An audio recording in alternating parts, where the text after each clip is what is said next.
Chapter 568. It doesn't matter. It's not our job anyway. The professor laughed. Not bad, Xiao Qiqi. You actually saw the murderer at a cocktail party? It's just a coincidence. Mu Qiqi stole a glance at Xing Zhao's expression. Not daring to continue chatting with the professor, she hung up. This isn't the way home, is it? Where are we going now? The hospital. Although it was two simple words, Mu Qiqi understood that Xing Xiao wanted to see Grandpa Sheng. But when they arrived at the hospital, Xing Xiao went straight to the office of Grandpa Sheng's doctor. Chief Sheng, I'm sorry to trouble you to come here. With the help of the specialists you've invited, we've found out the real reason Grandpa Sheng fainted twice recently. It's because of this tumor hidden in his brain.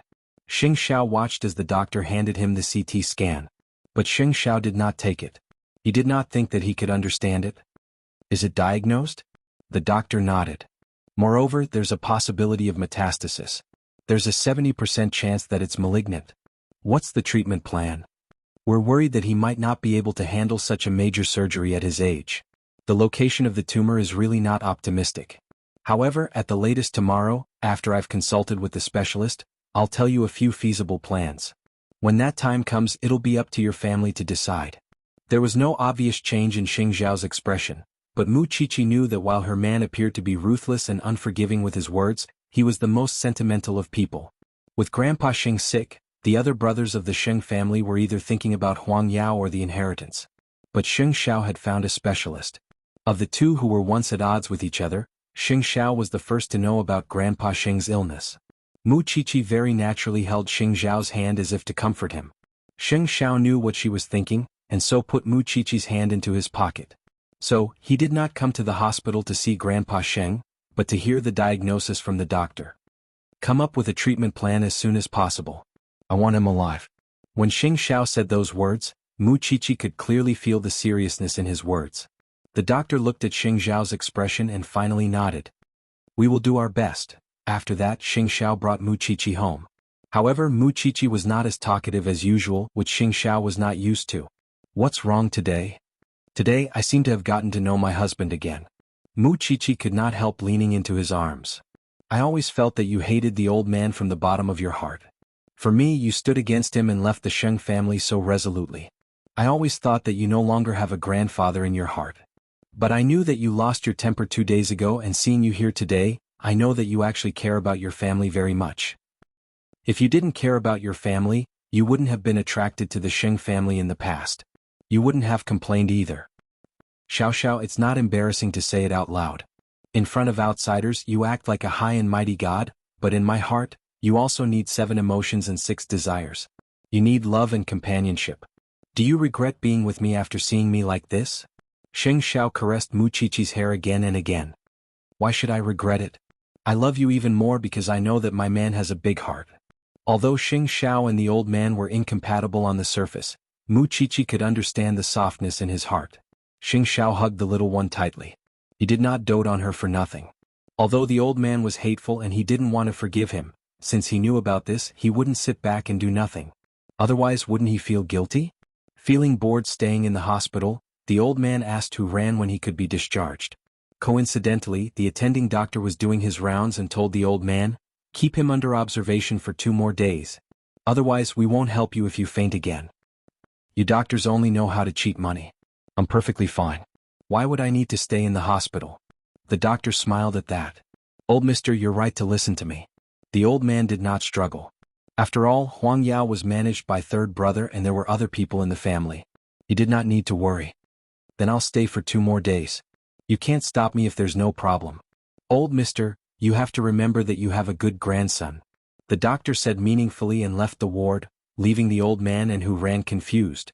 However, the grandson the doctor was talking about was obviously not Xing Kai. He rarely came to the hospital and made a fuss the moment he came. It was unlikely that it was Xing Bowen.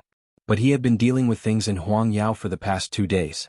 The old man guessed that it was him, but he was afraid that he would be disappointed. However, just because of this, he was willing to stay for 2 more days. Tang Yen returned home in the early morning. But Feng Shanshan was still waiting for him in the living room. Have you eaten? Tang Yen shook his head. I don't have time to eat. Then I'll heat it up for you. Having said that, Feng Shanshan got up from the sofa and went to the kitchen. Soon she came to Tang Yen with the delicious food. Tang Yen frowned. He did not understand why she was so attentive all of a sudden. So, after sitting down at the dining table, Tang Yen looked at the food and did not eat. Instead, he leaned on the table and asked Feng Shanshan, "What are you up to now?" Feng Shanshan was surprised for a moment and then smiled. "Am I? Tell me. Otherwise, I really can't eat this meal." Feng Shanshan lowered her head and thought for a moment. Finally she said, "Look at such a big house. It's quite lonely living alone. It's time-consuming to clean it and no one will cook for you. Why don't you give me some space? I'll take care of the housework and 3 meals a day. What do you think? I won't live for free. I'll take care of everything and pay rent." Tang Yen lowered his head in silence. After listening to her, he only answered, "No." "What?" Feng Shanshan asked. "I won't trouble you, you're already troubling me," Tang Yen said coldly. "I don't like people wandering around in front of me and affecting my thoughts. Moreover, I've been staying in the study for the past 2 days. It's very uncomfortable." Feng Shanshan did not expect Tang Yen to reject her so quickly and straightforwardly. Although she was a little depressed, she felt that it was understandable. Chapter 569. Alright then. I've been bothering you for the past 2 days. Since you don't like it, I'll pack up later and leave tomorrow morning, said Feng Shanshan. It's up to you. Then Tang Yen stood up from the dining table. Feng Shanshan was dumbfounded. You ate it, didn't you? Did I poison it? Tang Yen thought for a while and sat back down. Feng Shanshan knew that he was embarrassed, so she did not want to torture him anymore. His sweat could really suffocate a person to death. In fact, Feng Shanshan was more or less mentally prepared. It would be strange if Tang Yen, who was not a compassionate person, agreed. He did not like to trouble others and he did not want others to trouble him. However, Feng Shanshan noticed that the house next to Tang Yan's small courtyard seemed to be abandoned. If she could buy it and become Tang Yan's neighbor, she would not have to worry about safety, and she would not have to worry about causing trouble or disturbing him. Thinking of this, Feng Shanshan curled up on the sofa and fell asleep. When the time came, she would also buy a sofa like this because it was comfortable enough to sleep on. Tang Yen buried his head in his meal and did not pay attention to Feng Shanshan. When he was about to go to the study, he saw that Feng Shanshan had already fallen asleep on the sofa. In the past, he never felt guilty when he rejected people because he did not think that he would beg others for help. If he offended them, then so be it. However, he did not know why he felt a little guilty when he rejected Feng Shanshan. This was something he had never felt before. Feng Shanshan was betrayed and had nowhere to go. Logically speaking, as a man he should help her. However, he did not want to have anything to do with others, especially in his personal life. He did not want another person to distract him. Unexpectedly, Feng Shanshan did not act pitiful or pester him. The next day she really packed up and left his house. When Tang Yen went out, he suddenly felt worried because he actually thought about where else could Feng Shanshan go. Was that something he should be concerned about? Thinking of this, he was even more annoyed. He rode his motorcycle and left the house. Xiaolin's interrogation was not smooth either. This man was even more cunning than Xiangxing. He insisted that he was abroad when Xinqing died and it was impossible for him to kill someone in the country. Now that the police could not find more evidence, they could only watch as Xiaolin was released. What happened between Xinqing and Xiaolin? What secrets did the two of them have? Why couldn't they find any clues in Xinqing's house? Tang Yen was troubled by this, so he did not have the mood to care about Feng Shanshan. He also wanted to use work to completely forget about this matter. What about Feng Shanshan? He appeared to be carefree and not worried about where he would go next. When they arrived at school, Mu Chichi saw that Feng Shanshan had actually come to class. She asked her, "Where have you been these 2 days? Didn't you smell my scent? Why are you still asking when you already know the answer?" Feng Shanshan rolled her eyes at Mu Chichi. Officer Tang probably wants to be a bachelor for the rest of his life. He's really hard to describe. You took off your clothes and seduced him? Feng Shanshan continued to stare at Mu Chichi. Although I can have fun, I don't like to have sex. I just suggested renting his house and I will pay for his meals and housework. But he still rejected me without hesitation. Do you know? He did not hesitate at all. Mu Chichi could not help but laugh. He is single because of his ability. What can you do? What are your plans after this? Thanks to Grandpa Sheng's blessing, I have money to buy the house next to Tang Yen. This way, I don't have to worry about my safety anymore. Mu Chichi could not help but raise her hand and give her a thumbs up. You're amazing. This is the sorrow of being alone. I heard that after Xiaolin brought him back, he refused to admit it. The police's lead was cut off again. The only hope now is to crack Xinqing's computer. But I don't know if the information in it can be recovered. Mu Qiqi sighed. It's such a big case. Everyone knows that he is the murderer, but they can't do anything to him. I used to think that this kind of thing only happens in TV dramas. Just wait for the news. Feng Shanshan took the notebook and could not help but smile. Do you know? I want to be your enemy all the time. It's hard for me to do this. We are still enemies. While they were chatting happily, someone unexpectedly sent Mu Qiqi a package. Mu Qiqi opened it and saw a real human palm inside. It was dripping with blood, and the students around her were so frightened that they scattered. Feng Shanshan and Mu Qiqi, however, were very calm. They looked at each other and smiled. Someone dares to threaten you? Looks like he wants to know how powerful CEO Xing is. But Mu Qiqi did not want to joke about it. Doesn't this mean that the person is guilty? Shall we go to the forensics lab tonight? Mu Qiqi shook her head and said to Feng Shanshan, You go alone. I have something to do at home. She did not forget that she would go to the hospital with Xing Xiao tonight to listen to the results of the consultation. Although the old man had humiliated her, he was sick now. He would not be able to live for long. What was there to hold a grudge?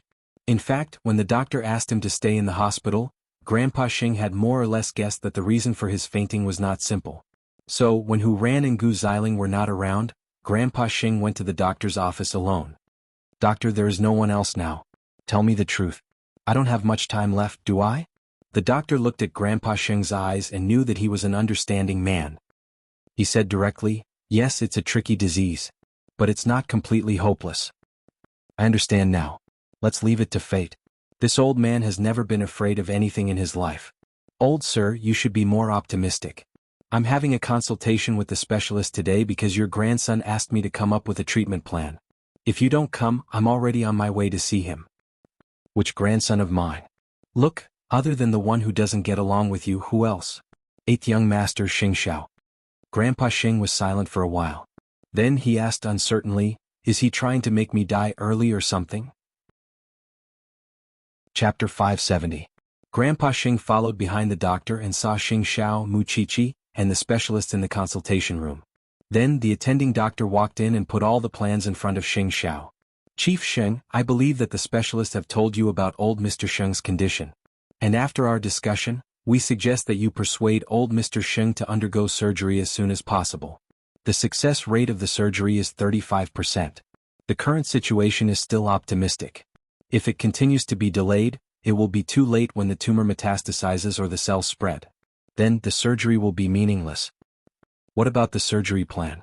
Xing Xiao asked. There are 2 plans for the surgery at the moment. One is to go abroad.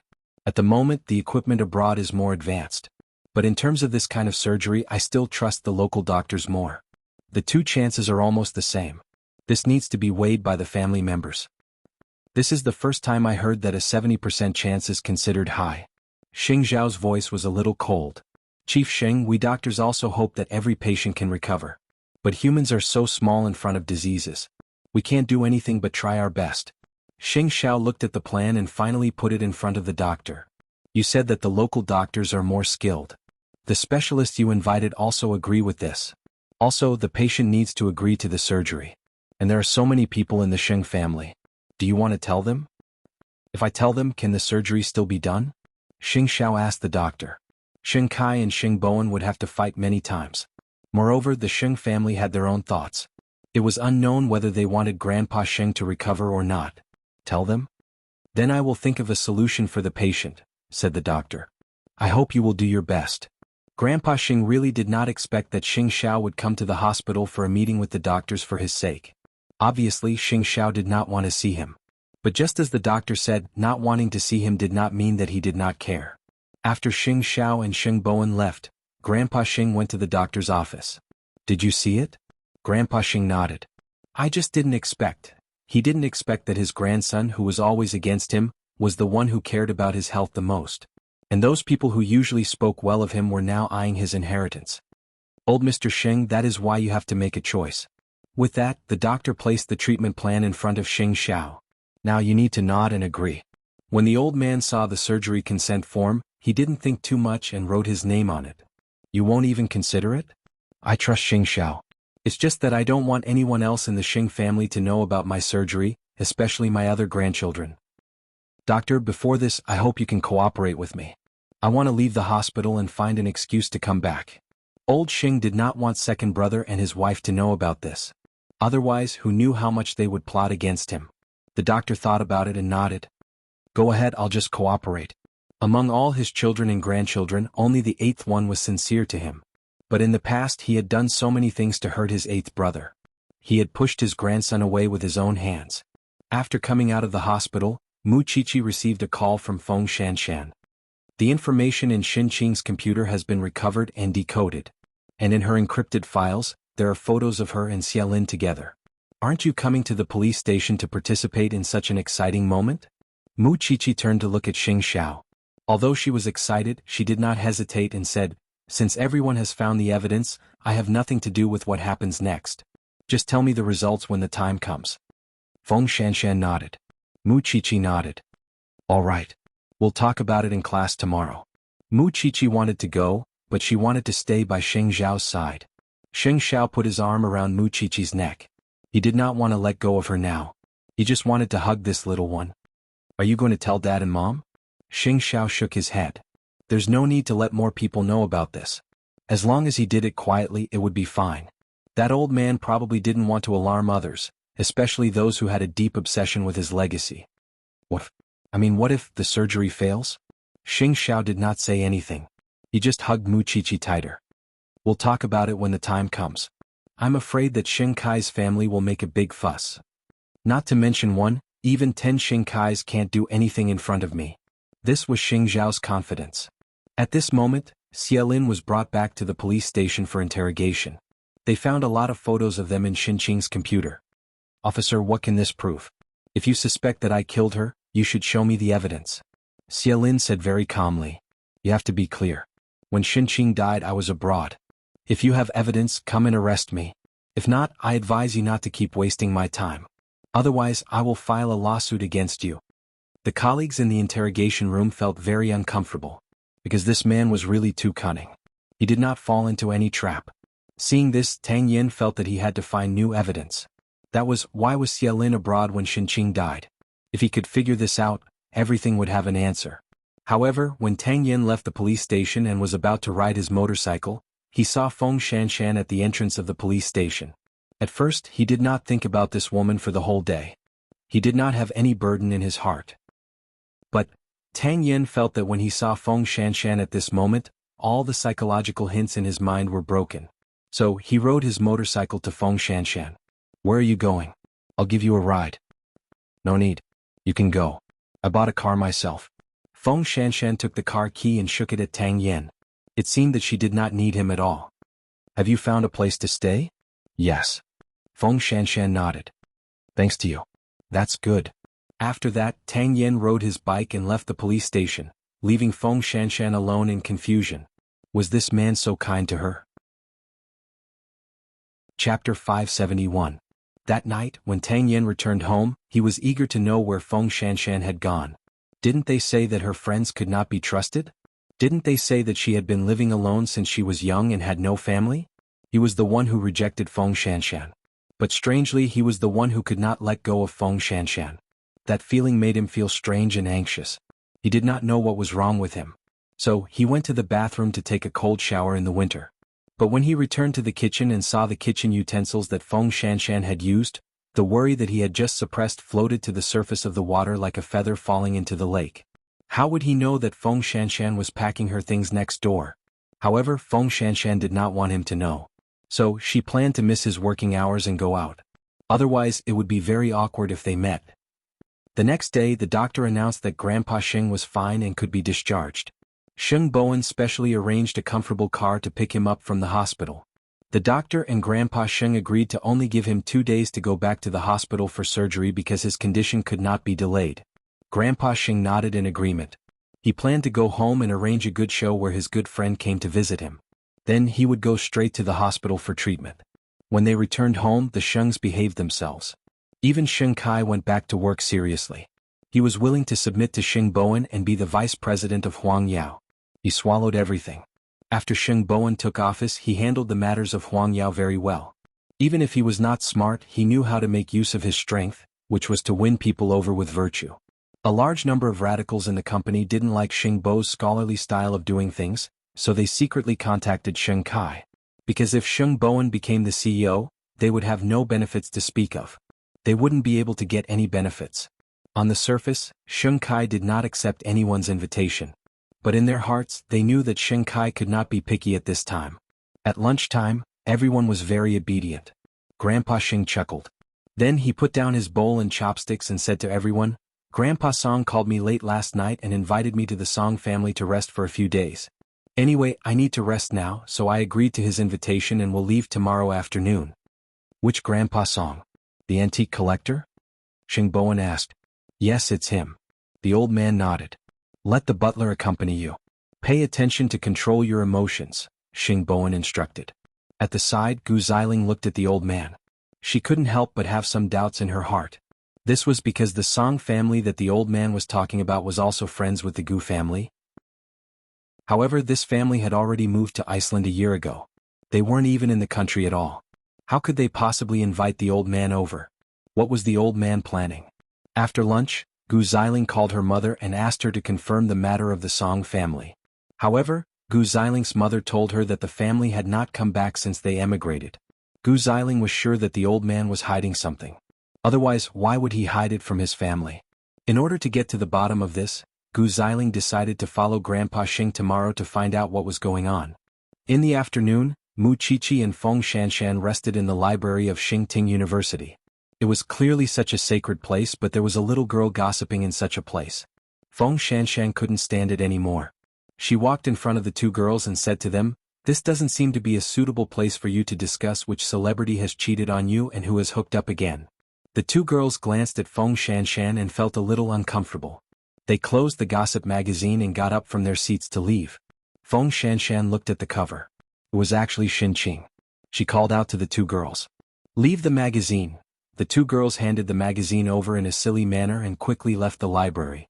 Feng Shanshan returned to her seat with the magazine and handed it to Mu Qiqi. "This issue has Xin Qing's previous interview. What's the use? It's impossible for her to return to the magazine and remind us who killed her and where the evidence is." Mu Qiqi glanced at the cover of the magazine. Although she said that it was useless, her hands still flipped through the pages uncontrollably.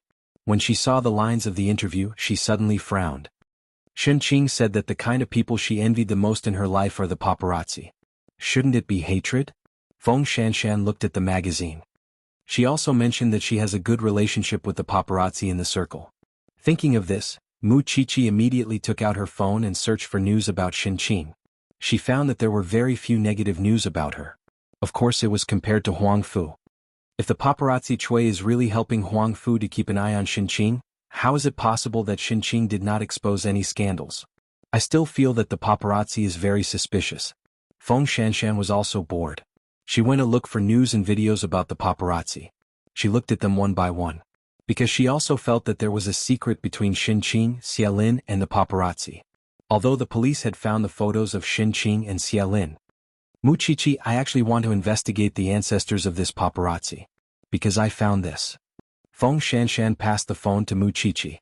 She went to the paparazzi's Weibo and found his alternate account.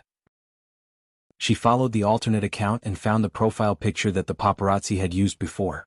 It was a photo of him with a woman. Although it was not very clear from the outline, it was not difficult for them to see that it was a fat version of Xin Qing. They looked at each other and then got up from the library. The time they spent looking at the photo should be about the same as when they were in high school. So, they quickly found the location of the paparazzi's high school. They rushed there anxiously, only to find that Tang Yen was also in that school. "You also found something unusual?" Tang Yen glanced at them and continued to look for the photos in his hand. "I went to the Civil Aviation Department to confirm it. Xiaolin did go abroad a few days ago. But on the afternoon of Xin Qing's accident, he flew back to Jianchuan with a private jet. The people from Huayu made a fake certificate. But even so, Xiaolin still insisted that he did not kill Xin Qing that night. He also did not see Xin Qing. He even clamored for the police to show him the evidence. So, I think that perhaps the paparazzi and Xiaolin know something about each other, but they are hiding it for each other." Chapter 572. Because of this. Feng Shanshan took out her phone and showed it to him. Xin Qing and the paparazzi used to be a couple in school. Tang Yen searched through the photos and found Xin Qing, who was a little fat, in the graduation photo album. After that, the three of them found the homeroom teacher at that time to understand the situation. Only then did they know that the two of them were in a relationship at a young age. Xin Qing was fat at that time and many people despised her. Only the paparazzi liked her and was willing to be with her. In the photo they also saw the paparazzi exercising. So Mu Chichi asked, "Is this man very fit?" Of course. His father used to run a Muay Thai gym in his early years. Although I have never seen him practice, his physical fitness is amazing. He has always been #1 in sports. After understanding the situation from the school, the three of them felt very complicated. Xiaolin was Xin Qing's lover and the paparazzi was Xin Qing's first love. What kind of entangled love triangle was this? It was really annoying. So, when you are in a relationship you have to be wholehearted. Xin Qing's situation is the most likely to lead to a love killer. Mu Chichi sighed. Relationships are troublesome. Tang Yen said these 4 words naturally. No, he felt that the root of all this was greed in love. Xin Qing is asking for too much. You are asking for nothing. Feng Shanshan could not help but stare at him. Officer Tang, although love is not as good as you think, it is not as bad as you think. Mu Chichi saw the two of them arguing because of this matter. She could not help but stand aside because she felt that she was like a third wheel now. I can't understand women. I beg you, don't understand women. I really don't want anyone to be so unlucky. The two of them bickered and left the school where the paparazzi and Xin Qing used to study. This should be a great help in sorting out the case. And from the paparazzi's mouth, they should be able to say something that the police did not know. At night, the two of them came out of the police station. Mu Chichi saw her man's car parked quietly at the entrance. She turned and asked Feng Shanshan, "Have you bought a house?" "Of course, but it is not suitable for people to live in yet." "Then where are you going tonight?" Mu Chichi raised her eyebrows. "Are you going to your friend's house?" "The police are still looking for the 2 scumbags who escaped. They took away all my cards except for the one where I really saved my money." "I don't know how stupid they are," Mu Chichi said disdainfully. "I'll go to that house and sleep for a while. It shouldn't be a problem. Tang Yen is just next door anyway. I won't worry about it." With that, Mu Chichi opened the door of the black car and sat beside Xing Xiao. Xing Xiao's eyes were half closed. When he felt her leaning against him, he said to Su Che, "Let's go." Feng Shanshan watched Mu Chichi leave and quickly went home before Tang Yen left. She did not want to bump into him. This man really had no EQ at all. He was destined to be single for the rest of his life. Feng and Qing he Xiao Yen comma Qing, he has, Lin is, Qing. She has Qing had no, is, s. The more you wish for something to happen to them, the less likely it will happen to them. Xing Xiao squinted at the little one. Besides, who asked you to worry about one couple after another? Are you a matchmaker or a matchmaker? Is it that obvious that I'm playing matchmaker? Idiot. After cursing, Xing Xiao closed his eyes. You should write it on your forehead. Thinking about Xin Qing, Mu Chichi told Xing Xiao about the complicated relationship. I can't imagine how I would feel if a woman fought with me for you. First of all, that woman has to dare to approach me. Not all women are like you, barging into my arms. Xing Xiao pinched her little ear and said, That's right. You're the only one who dares to approach me. That's why I'm lucky. Mu Chichi sighed. She hugged Xing Xiao's arm tightly. Xing Xiao did not talk to her, but he smiled. The little one was naughty, but she knew her limits. She was close to him. Mu Chichi would look for him if he did not see her for more than 5 minutes. It was precisely because he could still feel her love so strongly that Xing Xiao would let her go out and do whatever she wanted. He would spoil his woman no matter what. Late at night, Grandpa Xing was safe and sound at home. Sheng Bowen thought that Grandpa Xing was fine, so he decided to face his relationship with Hu Ran. But when he returned to his room, he saw Hu Ran standing behind her. He wanted to say something but stopped. Do you have something to tell me? Hu Ran asked. Sheng Bowen nodded. Then he took out the signed divorce agreement and put it in front of Hu Ran. I've thought about it for a long time. Everything is fine in the Hu family now. You're not in danger anymore. So, I think you can choose the life you want. After all, our relationship is too strange. We might not be able to get into character. So, I'll keep the divorce agreement for you. If one day you think it through and want to leave the Sheng family, just sign it. I won't blame you. Hu Ran's face darkened. Because she did not expect that this silly man would really prepare the divorce agreement. I won't sign it. Since I'm married, I don't plan to divorce, Hu Ran said seriously. Xiao Ran, it's late. Go to sleep.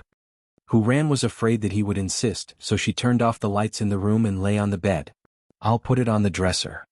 Do you really want to divorce me that badly? Hu Ran was a little discouraged. I've already said that I won't sign it. Don't you understand? I just hope that you'll think it through. Don't think about others anymore. Or do you not like me at all? Do you like another girl and want me to make room for her? If that's the case, I can fulfill your wish. Hu Ran's chest heaved up and down. It was obvious that she was really angry. Sheng Bowen sighed and silently put away the divorce agreement. I only have you by my side. There's never anyone else. Then don't say anything. Hu Ran shouted at him. I think my life is good now. There's no need to change. I'm very willing to be the wife of the CEO of Huang Yao. You have to let me live a happy life, right? I've suffered all these years and finally married a good man. Are you going to beat me back to my original state so soon? Do you think I'm a good man? Chapter 573. Late at night, the police station was still interrogating the paparazzi. This time, Tang Yen also entered the interrogation room. No matter how the paparazzi made up a story, he was not moved at all. He just watched the paparazzi perform. When the paparazzi was done, Tang Yen asked, Are you done? Officer, I've told you many times that I didn't kill Xinqing. Is it because you can't find the mysterious man so you always bully an honest person like me? Tang Yen did not say anything else. He just said to Tang Yen, Do you know that your fingerprints are enough for the police to charge you? How much more do you want to act in front of us? No, officer. This is the interrogation room, the police station, not your entertainment industry.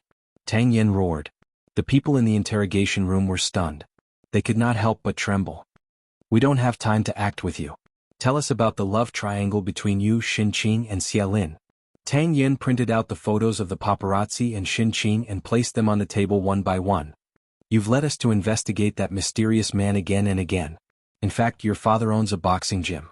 That mysterious man is physically fit and plays baseball very well.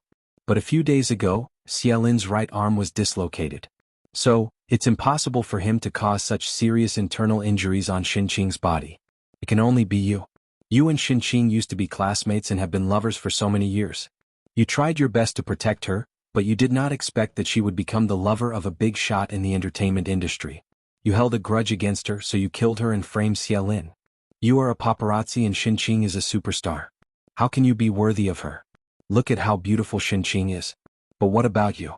If it were anyone else, they would not give up Xiaolin and choose you. Enough.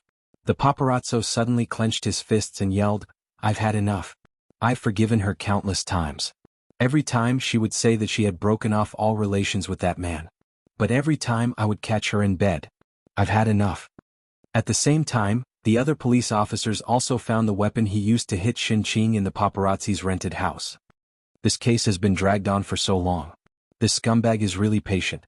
Everyone in the police station was relieved to be able to solve the case. When Tang Yen walked out of the police station, it was already 2 in the morning. Love?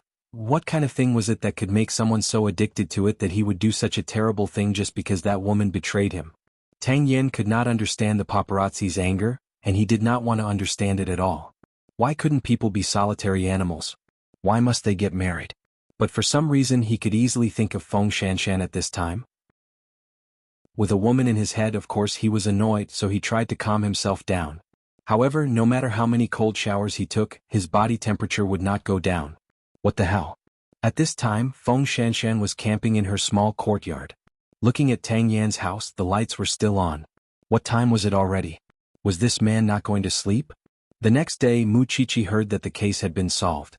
The murderer was the paparazzi, and it was all because of Xinqing's betrayal. Therefore, the love game was also a dangerous game. That old man is going back to the hospital for surgery today, right? Mu Chichi asked Xing Xiao during breakfast. When Mama Xing heard this, she frowned. Which old man? What surgery? Xing Xiao glanced at Mu Chichi and explained to Mama Xing, a friend's father. I thought it was that old man from the Sheng family. I knew it. A scourge lives for 1,000 years. How could something happen to him? Mu Chichi knew that she had said the wrong thing, so she did not continue the topic. She shrugged at Xing Xiao. Fortunately, Mama Xing did not continue to ask. After they got into the car, Mu Chichi said, I talked to my parents about everything, so I am not prepared. Most of the time, your mind is thinking about corpses. Wrong. Most of the time, I am thinking about you, and a small part of the time, I am thinking about corpses. Mu Chichi corrected her. Then she said, I have no classes in the afternoon. I will go to the hospital. It is weird to leave that old man alone. Aren't you afraid of quarreling with him? I will definitely not let him. At most, I will just hide a little, Mu Chichi said. Go to Zhongting with peace of mind. I know that secretary he has a dinner today. I will take care of Grandpa Xing.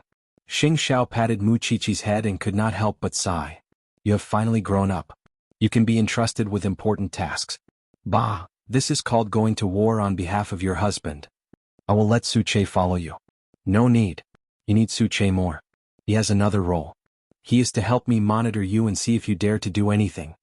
Xing Xiao looked at Mu Chichi as if she was an idiot. Don't forget that Su Che is my man. Men are indeed all big pig trotters. In the afternoon, Grandpa Xing packed his things as if he was going to stay at a friend's house. But Gu Xiling saw it the whole time.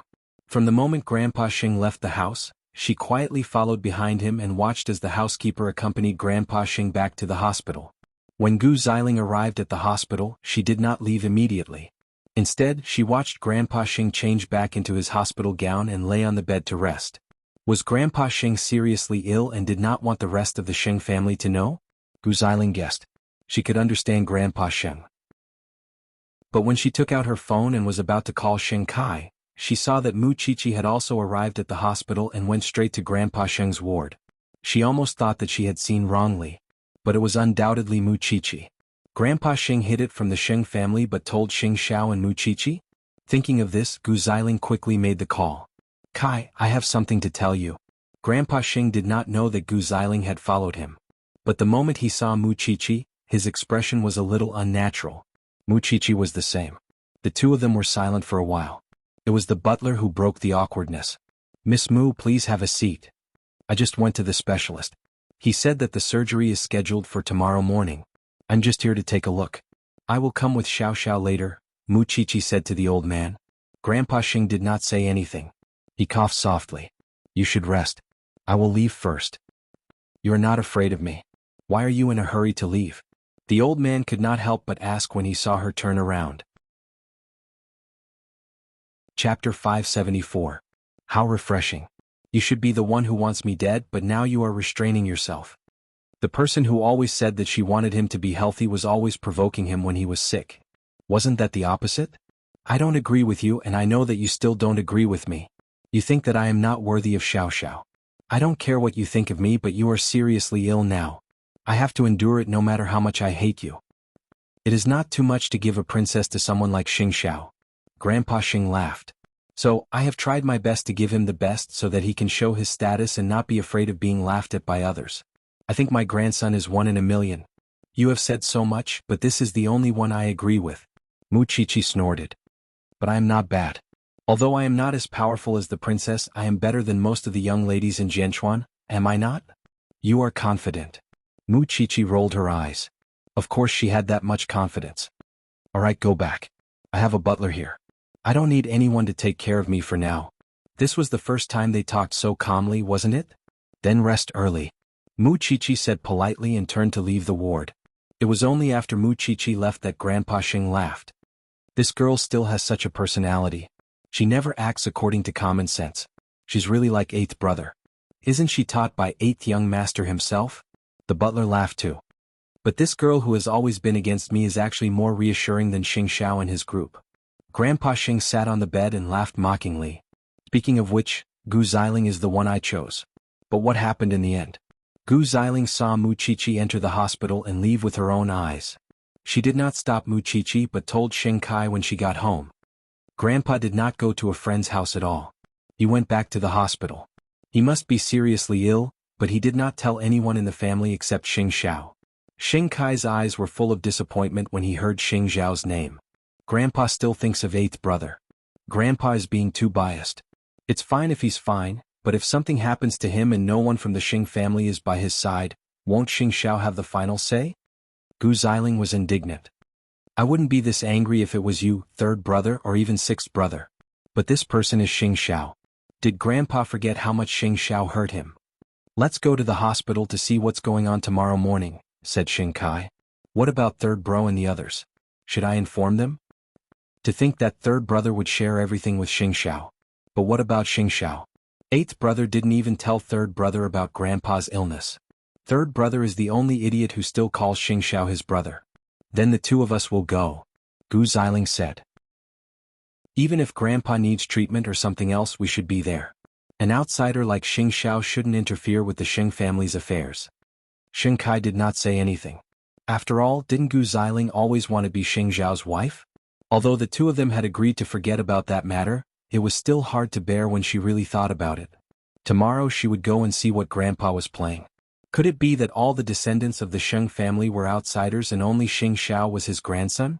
Night, it was as if it had just begun. Feng Shanshan hired the workers to renovate the abandoned courtyard. After cleaning it, it finally looked like a home. Tang Yin, who lived next door, came back very early today. Feng Shanshan felt very warm when she saw the lights next door. But she secretly used Tang Yan's sense of security. Was it too much? However, perhaps the courtyard had been abandoned for too long. It was not easy for the water to come out, but the pipe in the bathroom broke again. Feng Shanshan looked at the water in the house and could only carry a repair box to the bathroom. Was it really because I was too bad in the past that I have to be punished by fate for the second half of my life? After living alone for a long time, it was inevitable that she would do some rough work. But if she slipped and fell, was this considered bad luck? Her head had just been smashed. Was she going to fall and hurt her feet now? Feng Shanshan threw away the wrench dejectedly. She could not watch the water overflow, so she could only be thick-skinned and knock on the door next door. Tang Yin ordered takeout for himself and was thinking about Feng Shanshan's cooking. Who knew that she would appear at his doorstep just like that? The pipe in my house is broken. I can't fix it. Can you help me? Feng Shanshan looked inside and saw him eating takeout. She suggested, I can give you a meal as a thank you gift. Your house. It's next door, Feng Shanshan said unhappily. This small courtyard is independent, but it's been abandoned for too long. If I wasn't in a hurry to move in, I would definitely renovate the inside and outside before moving in. Wait. After saying that, Tang Yin turned around to get the key and followed Feng Shanshan out. When he entered the door and saw the scene of water overflowing, Tang Yin could not help but sigh. Clean the drain. The water flow is too slow.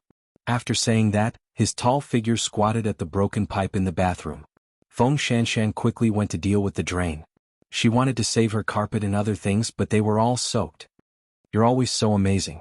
Feng Shanshan said, shouldn't a person live in a hurry? Tang Yin did not answer. Instead, he stood up and took off his shirt. This made Feng Shanshan swallow her saliva because Tang Yin was only wearing a military green vest at the moment. His body was strong and smooth. It was obvious that it was the result of long-term exercise. Male hormones, this was how they erupted. The pipe is fine for the time being, but we have to find a professional to repair it tomorrow. Moreover, your house is already so wet. Are you going to continue living here? After Tang Yin was done, he stood up.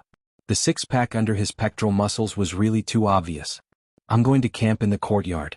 It was like that last night. Tang Yin said, you're good. Was she still a woman? After saying that, Tang Yin picked up his coat. As he walked out, he said to Feng Shanshan, pack your things and come over. Otherwise, you'll come over to trouble your neighbor again. To be honest, the house was so wet that it needed to be dried for a few days. Moreover, Feng Shanshan really liked the fireplace in Tang Yan's house. As for Tang Yin, for some reason, when he knew that Feng Shanshan lived next door, his heart kept beating faster. Chapter 575. Feng Shanshan did not stand on ceremony. She carried her things and went to Tang Yan's house with ease. Seeing that you are in so much pain eating takeout, let me cook for you. No need. I have finished eating. It was mainly because Tang Yin did not want to be alone with Feng Shanshan anymore. Moreover, didn't Feng Shanshan just hurt her foot? Even if he did not care about women, he did not have the hobby of abusing disabled people. Feng Shanshan shrugged. It was best that Tang Yin did not need anything. So, she went to the fireplace in Tang Yan's house. She lit a fire and warmed herself up. Late at night, the whole of Jianchuan was foggy. Xing Xiao brought Mu Qiqi to the hospital. Actually, he wanted to cheer for Grandpa Sheng, although he did not say it out loud. The success rate was only 35%. If Grandpa Sheng did not come down from the operating table, tonight would be the last time the grandfather and grandson would see each other. Because of this, Xing Xiao brought Mu Qiqi to the hospital immediately after he came out from the dinner. In the hospital, Grandpa Sheng had just finished washing up. He was scheduled to have the earliest surgery tomorrow. Eighth young master, Miss Mu. The butler shouted. When Grandpa Xing heard the butler calling him eighth young master, he felt as if a lifetime had passed. When he looked up and saw the person in person, he was shocked. Why did you come at this time? To let you go to the battlefield with peace of mind tomorrow, Xing Xiao replied. The wool should be ready. Eighth brother, if I really leave, can you promise me that you will come back to the Sheng family? Grandpa Xing said to Xing Xiao seriously. I can't care about your private affairs. I just think that the Sheng family should not be without one member. You can mention this request to me if you survive tomorrow, Xing Xiao replied seriously. Grandpa Xing laughed. You're still the same. Forget it. If I really can't come down, the Sheng family will depend on you. You should just wait and see. I'm telling you clearly, if you can't make it through tomorrow, I won't interfere with the Sheng family's affairs anymore. No matter what second brother does, you know that I will do what I say. Alright, you still have to wake up early tomorrow. You can go back now. Grandpa Xing understood what Xing Xiao meant. However, he did not want Xing Xiao to see him in a pathetic state. He had always been so domineering and imposing. He wanted to maintain his dignity until the end. As a matter of fact, he had endless things to say to Xing Xiao in his heart, but he could not bring himself to say them when they were on the tip of his tongue. When you're asleep, we'll leave. Grandpa Xing ignored the two of them. After taking the medicine, he lay down and closed his eyes. Xing Xiao and Mu Qiqi watched him until he fell asleep before they left the hospital. Actually, this old man also has a side to him that is worthy of admiration. Which old man would want to have his children and grandchildren by his side to take care of him at this time? He is still so tenacious. Stay in a hotel tonight, Xing Xiao said to her. It's just opposite the hospital. Mu Qiqi nodded. In fact, whether it was in the hotel or in the car, as long as she could stay by this man's side and accompany him through the trials and tribulations of life, it did not matter even if she had to suffer. Mu Qiqi never complained. As for Grandpa Xing, he only opened his eyes after the two of them had left. The butler stood beside him and comforted him. Master, you have to hold on. Although eighth young master never says what you like to hear, he wants you to live. You should know that very well. Even at this time, he is still threatening me with Huang Yao. He is not comforting me in a way that I don't like. Even so, Grandpa Xing felt warm in his heart. If he was not sick, he would not have felt eighth brother's special care. The next morning at 7 o'clock, Grandpa Sheng's bed was pushed into the operating room. Xing Xiao and Mu Qiqi stood on both sides of the bed and looked at Grandpa Sheng. Old man, if you still want to see your Huang Yao, you better grit your teeth and hold on. Not a single good word. Even so, Grandpa Xing showed a rare smile. Eighth brother, I'm sorry. After saying this, he reminded the doctor that he was ready for the operation. Family members, wait outside. Don't worry, we will do our best. Seeing that Grandpa Sheng was being pushed away, Mu Qiqi held Xing Zhao's hand subconsciously. He had always looked calm, but at this moment, his palms were sweating. The word surgery soon lit up. When it was 8 o'clock, Xing Kai and Gu Xiling drove to the hospital and saw Xing Xiao and Mu Qiqi standing outside the operating room. Xing Xiao. Xing Kai was furious. He went forward and grabbed Xing Zhao's clothes. Where is Grandpa? What did you do to him? Let go. Xing Xiao uttered those two words coldly. I'm asking you, where is Grandpa? Are you blind? Xing Xiao broke away from Xing Kai and tidied his clothes. Xing Kai looked at the door of the operating room and pointed at Xing Xiao. You Xing Xiao are just an outsider. What right do you have to stand here and decide everything for Grandpa? You were the one who wanted to leave the Sheng family in Huang Yao. Now that Grandpa is in trouble, you don't even inform Grandpa's family and make the decision yourself? Who are you? Who are you? Do you need me to tell you why the old man is sick? Xing Xiao was not that much taller than Xing Kai, but for some reason, it felt like he was looking down on Xing Kai. Grandpa is just afraid that we will worry. He is afraid that you are thinking about the inheritance. Xing Xiao exposed him. Even so, who are you, Xing Xiao? You hid it from the Sheng family and all of us to get Grandpa here for surgery. How would I know what you are planning? What if you want Grandpa to die? Not wanting to continue arguing with Xing Kai in such a place, Xing Xiao gave Su Che a sharp look. Su Che got the signal. He walked straight to Xing Kai and pressed him against the wall to stop him from making a sound. If you don't know how to be quiet, I'll teach you to be quiet. Xing Xiao, Kai is your brother. No matter what you do, you can't treat him like this. Gu Xiling was the one arguing again.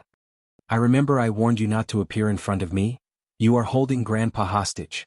I'm going to call the police. Gu Xiling knew that she could not win against Xing Xiao, so she put another accusation on Xing Xiao. Mu Qiqi was so angry that she laughed. Now I'm sure that you are born with the ability to convict people. You know why Grandpa needs surgery. Why didn't you tell him? Why are you still pestering us? What's the use? Chapter 576. What else do you know apart from bullying others? Gu Xiling asked Mu Qiqi, clenching her fists. You, Mu Qiqi, have destroyed the entire Gu family. Are you still not satisfied? Still, Kai is Xing Zhao's brother. Why do you have to be so ruthless? Isn't it enough to play with people's hearts to this extent? Mu Qiqi held her forehead after watching Gu Xiling's emotional performance. It was as if this person had been possessed for a long time. No matter what you did to her, she would always be immersed in a world where others wanted to harm her. A very kind suggestion from me. I think you should go for a brain checkup because I suspect that you are sick in the head. Mu Qiqi told Gu Xiling, pointing at her own head.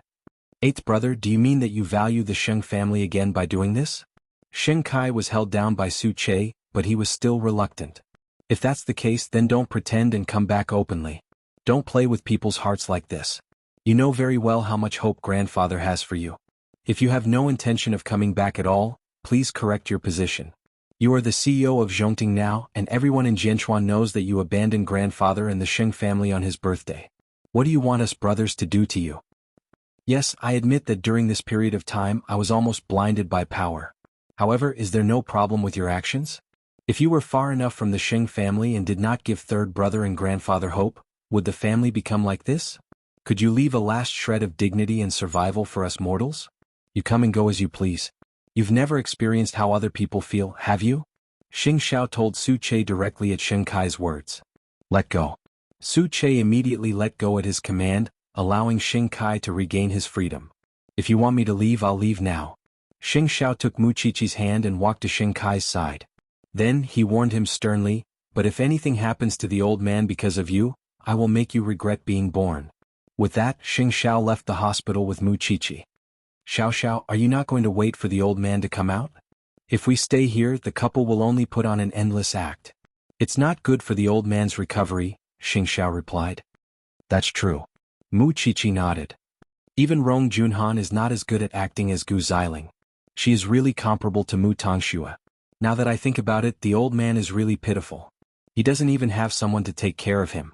I know that third brother and third sister-in-law can't win against this woman. That's not necessarily true, Xing Xiao said meaningfully. I hope the old man will be lucky. Because of what Xing Xiao said when he sent him into the operating theater, the old man had been thinking about how many more years he could go through. Therefore, on the operating table, his survival instinct was very strong. It was not easy for him to endure such a major surgery at such an old age. However, what made the doctors feel gratified was that the old man was really a tough nut to crack. After 4 hours, the surgery was a complete success. However, when Xing Kai and Mu Qiqi heard that the old man had survived, their expressions were indescribably complicated. They could not tell whether they were happy or disappointed. The recovery period is very crucial. I hope that your family can take good care of him. At the same time, Xing Xiao received a call from the attending doctor of the hospital. Chief Xing, I can see that your brother is not very happy when he heard that the old man survived. Do you want to inform the other family members? They're already on the way. Thank you, doctor. Xing Xiao thanked him. A doctor should have the heart of a parent. But he is old after all. After such a major surgery, he might be unconscious for a while. But you don't have to worry too much. Xing Xiao informed third brother and the others in the Xing family. Soon the family came to the hospital. At the same time, they complained about Xing Zhao's behavior. The old man is in such a serious condition. How could eighth brother not tell anyone? This is too much. What if something bad happens to the old man? Won't our family know? We don't know what he is thinking. That's right. Fortunately, the old man is blessed. If something bad happened to him, what would happen to our family? After listening to them, third brother sneered. I can understand eighth brother's behavior. Otherwise, Grandpa's condition would have worsened by the time we are done discussing. Moreover, Grandpa used the excuse of going to a friend's house to come out voluntarily. Clearly he did not want the family to know. Since it is his choice, why do you blame it on eighth brother? Moreover, eighth brother helped to find a specialist. What about you? Are you a Sheng or a member of Zhongting? The Sheng family started to make things difficult for third brother. Don't think that we can't do anything to you just because you are the CEO of Huang Yao. Hu Ran tugged at Sheng Bowen's sleeve, reminding him not to argue with them. It would not end well. They were very good at turning black and white upside down. All right, Grandpa is not awake yet. Everyone keep quiet. Sheng Kai said to the elders of the Sheng family. Third brother, I think your brother is doing a good job as the CEO of Huang Yao. You should return the position to him. Look at you. You don't have the aura of a person in power at all. All right, I don't mind. It's just that Tiffany and company will terminate the cooperation soon. Second brother just needs to fill in the loophole, Sheng Bowen replied calmly. The other party glanced at Sheng Kai and choked. Don't try to show off here. Grandpa's health is more important. Sheng Kai reminded Sheng Bowen. Third brother did not say anything. He understood Hu Ran's gaze. The hospital does not need so many people. You should go back first. When Grandpa wakes up, I will tell you. Third brother, aren't you busy at the company? Sheng Kai's meaning was self-evident. He wanted to stay here to take care of Grandpa Sheng. The others could leave. Then, I will have to trouble second brother to be filial to us. Having said that, third brother left with Hu Ran. If they stayed until Grandpa Sheng woke up, he would definitely make a scene again. Third brother, you must take care of the family well. Otherwise, when Grandpa wakes up, he will continue to be tortured and destroyed by these people, especially second brother and his wife. They are so good at stirring up trouble. It will not be good for Grandpa's recovery. Grandpa is very conscious. Otherwise, he would not come to the hospital for the surgery without telling anyone. Chapter 577. The first person Grandpa Sheng saw when he woke up was Sheng Kai and his wife. There was disappointment in his eyes, but at least he got through it. That's right. That kid, eighth brother, would never wait in the hospital quietly. He was that kind of person. He didn't know how to play these emotional tricks. Grandpa, you're finally awake. We were so worried. Gu Xiling quickly went forward and asked about Grandpa Sheng's well-being. Are you thirsty? Do you want some water? Grandpa Sheng shook his head gently. He opened his eyes for a while, felt tired, and fell asleep again. Seeing this, Sheng Kai dragged Gu Xiling out of the ward and said to her, Now is the best time for us to win back Grandpa's heart. We must take good care of Grandpa and regain his trust. Are you sure Grandpa will listen to you? When a person is sick, the person he trusts and appreciates the most is the person who takes care of him wholeheartedly. Gu Xiling nodded and looked at Sheng Kai. I understand. What about you? I want to make achievements and make up for Huang Yao's mistakes. Because he knew that no one would agree with third brother's way of doing things. So he could easily snatch that position from Sheng Bowen's hands. Then go and do your work. Xiling, you've worked hard. As for the child, when Grandpa recovers we can try a test tube test. Today when he saw Xing Xiao and was warned by him, his pride had been stepped on by Xing Xiao. If he did not work hard to climb up, he would only be a toy for the rest of his life. Gu Xiling was right. A man's pride had to be earned by himself. He did not want to be so muddle-headed anymore. He swore that he would become more ruthless than anyone else, even more ruthless than Xing Xiao. Late at night in Jianchuan was shrouded in thick fog. That night, Tang Yin came home very late. Perhaps it was because he came home late, so Feng Shanshan really lit a fire in her little courtyard and set up a tent to camp. Because she had nowhere else to go. Tang Yin rarely walked out of his balcony. But when he saw Feng Shanshan playing with herself, he could not help but throw something in her courtyard. Feng Shanshan saw it and turned to look at Tang Yin on the second floor. You're back? Is camping so interesting? It's my wish to go camping in the wild, but no one will go with me, Feng Shanshan said. Feng Shanshan said, I used to have a rich boyfriend but he only played games related to money. He didn't care about these games at all. Tang Yin did not listen to her nonsense. He went straight to the living room and took the key. Then he went back to the balcony and threw it to Feng Shanshan. Up, aren't you afraid that I'll be troublesome? Feng Shanshan tilted her head and asked. I'm afraid that you'll burn down the courtyard and implicate me. Tang Yin said in disdain as he drank the water. After Feng Shanshan turned off the fire and entered the room, he said, Actually, you're just shameless. I used to be a delinquent, Feng Shanshan said disapprovingly. Tang? Xiao Yin Xiao, and Xiao. Xiao. Tang? Did. What of? Tang. Sheng. Tang. Ka. Tang Yin did not say anything. Instead he went to the study. It was easy for him to understand Feng Shanshan's past. He had heard from the professor that Feng Shanshan had been paid by the Sheng family to monitor Mu Qiqi. She was a bad woman, but she was not completely bad. It made people feel 30% disgusted, 30% distressed, and the remaining 30% disdainful and 10% unable to bear it. All in all, she made people feel strange. Perhaps it was because she was living too real. The next morning, Tang Yin went out and found Feng Shanshan spraying perfume on herself. I don't like the smell of perfume. I know. But you don't want others to misunderstand our relationship, do you? Feng Shanshan explained. This perfume can effectively cover up the smell of wood in your house. Otherwise, do you think I'd want to wear it? Tang Yin did not say anything.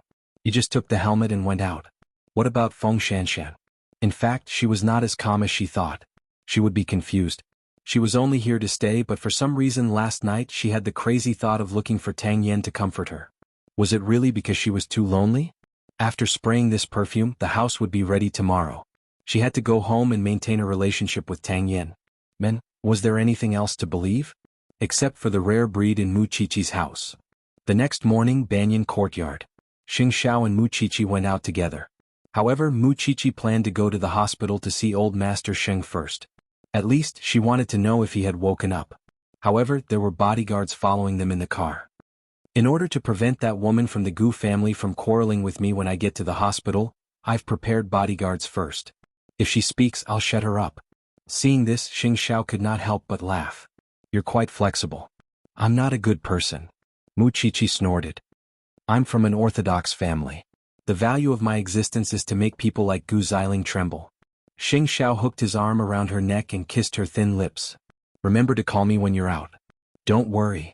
The reason why the little one was in a hurry to go to the hospital was because she was afraid that Xing Xiao would continue to worry. In this world, no one understood his heart better than the little one. Soon, the two of them arrived at the entrance of the hospital. Mu Qiqi directly brought the 4 bodyguards to old Master Sheng's ward. When Gu Xiling saw this, she frowned and questioned her. However, before she could speak, the bodyguard behind Mu Qiqi directly stepped forward, covered Gu Xiling's mouth, and brought her out of the ward. She should have done this a long time ago. She should have dealt with that bitch like this. Old Master Sheng had already woken up. He watched helplessly as Mu Qiqi threw Gu Xiling out. I was afraid that arguing with her would anger you, so I threw her out. It's not that I can't argue with her, Mu Qiqi said to old Master Sheng. Mu Qiqi said to Grandpa Sheng. Xiao Xiao and I were just outside the operating room yesterday. But later the Sheng family came, so we left. Now that you're so energetic, Xiao Xiao can rest assured. Brother, when you're better, go and see him yourself. I won't pass the message to you. Mu Qiqi sat in front of the bed and said, as for the Sheng family, it doesn't matter if you can stand it or not. Anyway, your health is more important. Was this girl worried that his health would be affected because he was angry? Chapter 578. If that was the case, she had underestimated him too much. Anyway, you know very well who's a human and who's a ghost among your grandsons. You should be on guard against them. Old Master Sheng thought to himself that if he hadn't just had such a major surgery, this little girl wouldn't have had the chance to teach him how to handle things. But when he thought of the reason behind her, Grandpa Sheng could not hate Mu Qiqi. Which granddaughter-in-law did not remind their family to live in harmony and trust them? But she, on the other hand, was on guard against them. Let's go. If he kept listening, he would probably hear Mu Qiqi asking him to chase second brother and his wife out of the Sheng family. Be that as it may, he did not find Mu Qiqi annoying, which was rare. Mu Qiqi still had classes, so she did not stay in the ward for long. But when she walked out of the ward, she saw Gu Xiling's resentful face. She could not help but say to the bodyguard, "Let her go." On the other hand, Gu Xiling wanted to slap Mu Qiqi right after she regained her freedom. But how could she succeed? But her wrist was caught firmly by the bodyguard. Xing Xiao is just arrogant, but you. Mu Qiqi, you disregard the law and do whatever you want just because you are a man. How long can you be so arrogant? I really find that every time you see me, you can use different adjectives to label me. Is this some kind of superpower? I welcome you to dislike me, but you can't do anything to me. Mu Qiqi smiled. And all the schemes and plans you have in your heart will not succeed. Gu Xiling, take good care of Grandpa Sheng. Because now he is the only value you have in the Sheng family. Let's go. After saying this, Mu Qiqi shouted at the bodyguard. But just as she said, Gu Xiling wanted to do all kinds of evil things to her. But at least for now, Gu Xiling had no chance. Xing Xiao would not let Gu Xiling get any chance. Gu Xiling hated her very much. She could not wait to engrave all the humiliation Muchichi brought to her in her heart, because that was the only way she could remember Muchichi's hateful face. One day she would make Muchichi pay back 10 times, 100 times for what she had suffered today. After visiting the old man, Muchichi called Xing Xiao on her way to school. That old man has already woken up and is full of energy. Don't worry. After listening to the little one's words, Xing Xiao's gaze fell on the documents on the table. It was an invitation letter specially sent by the relevant department. They were going to attend an important banquet on New Year's Eve. If there are no cases in the branch tonight, go home early. I have something important to tell you. Can't you tell me now? Muchichi was intrigued. I can't. Slowly curling his lips, Xing Xiao hung up the phone. What an honor it was to attend the state banquet as an outstanding young entrepreneur. He wondered how excited that stinky thing would be when it found out. Muchichi's heart itched. That man was too hateful. He told her what he was going to tell her at night so early. However, just as she was puzzled, Muchichi caught a whiff of Feng Shanshan's perfume when she entered the classroom. Don't you never wear perfume? What? Was it to cover up the scent of wood? Aren't you trying to hide something? Feng Shanshan held her head and looked at Muchichi. Don't talk to me. Don't forget that the final exam is coming soon. It's time to compete for first and second place again. You're the best in the world. I won't fight for it. Muchichi shrugged indifferently. You mean you're going to let me? Do I need you to let me? You flatter yourself. Why is it raining again? Muchichi pretended not to hear what Feng Shanshan said. She looked out of the classroom and sighed. Anyway, she did not like being in first place. What was so bad about having someone in front of her? Muchichi, didn't you tell me not to talk to you? Muchichi flipped through the book casually. I think I'm interested in Tang Yan's body. You mean you want to? I don't know. I just want to sleep with him, but I don't want to take responsibility, nor do I want to talk about feelings. Muchichi, exclamation point. Your ex-boyfriend treats you like this. Are you going to treat others the same way? Muchichi looked at Feng Shanshan seriously and said, Officer Tang has never experienced feelings. If you don't really like him, don't mess with him. Otherwise, what's the difference between this and playing with others? I'll look down on you from the bottom of my heart. I look down on myself too. Feng Shanshan took a deep breath. It was just that Tang Yan's figure and temperament were really tempting. Seeing that Feng Shanshan was also so troubled, Muchichi could not help but laugh. You want to sleep with him, but you don't want to take responsibility. What kind of expression do you think Officer Tang will have when he finds out about this? Maybe he'll be very happy? Muchichi looked at Feng Shanshan's expression and suddenly thought of something. Is it because of that you don't dare to be serious with Officer Tang? Feng Shanshan knew what Muchichi was referring to. Her eyes dimmed. He can meet a pure and clean girl. It shouldn't be like me. As expected. You're not Tang Yan. How do you know that he can't accept it? I don't deserve him. Feng Shanshan knew this very well. A policeman of the people should have a good girl by his side to accompany and take care of him, not someone like her who had played with feelings and made mistakes. Muchichi opened her mouth. There were still a lot of things she wanted to say because she wanted to talk about Chanshan. But she realized that Feng Shanshan and Lu Chanshan were very different. Chanshan had never hurt others, nor did she play with others' feelings. She had never spied on anyone for money. But Feng Shanshan had it all. She probably felt even more inferior than Chanshan. I think it's not up to you to decide. It depends on Officer Tang's feelings. Don't jump to conclusions if you haven't asked him. This time, it was Feng Shanshan's turn to stop talking. In the afternoon after class. When the two of them walked out of the classroom, the professor called from the forensics laboratory. There's a dismembered body case in the suburbs. Are you free? Muchichi thought of what Xing Xiao told her at night. He asked her to go home early. So she told Feng Shanshan, I'll ask Xiao Xiao. After Feng Shanshan heard it, she answered the professor first. I'll come over right away. Then Muchichi took out her phone and called Xing Xiao. Xiao Xiao, is the thing you mentioned this morning urgent? What? Did the professor summon you? Yes. He said that there's a dismembered body case in the suburbs. Call me after tonight. I'll come and pick you up, Xing Xiao replied. This little one must be itching to see the scene. Chapter 579. I know. If I'm cold, I'll take off my uniform and put it on. Muchichi hung up the phone in a hurry. She once said that Xing Xiao came first in everything. However, since Xing Xiao could keep her in suspense until the afternoon, It meant that this matter was important but not urgent.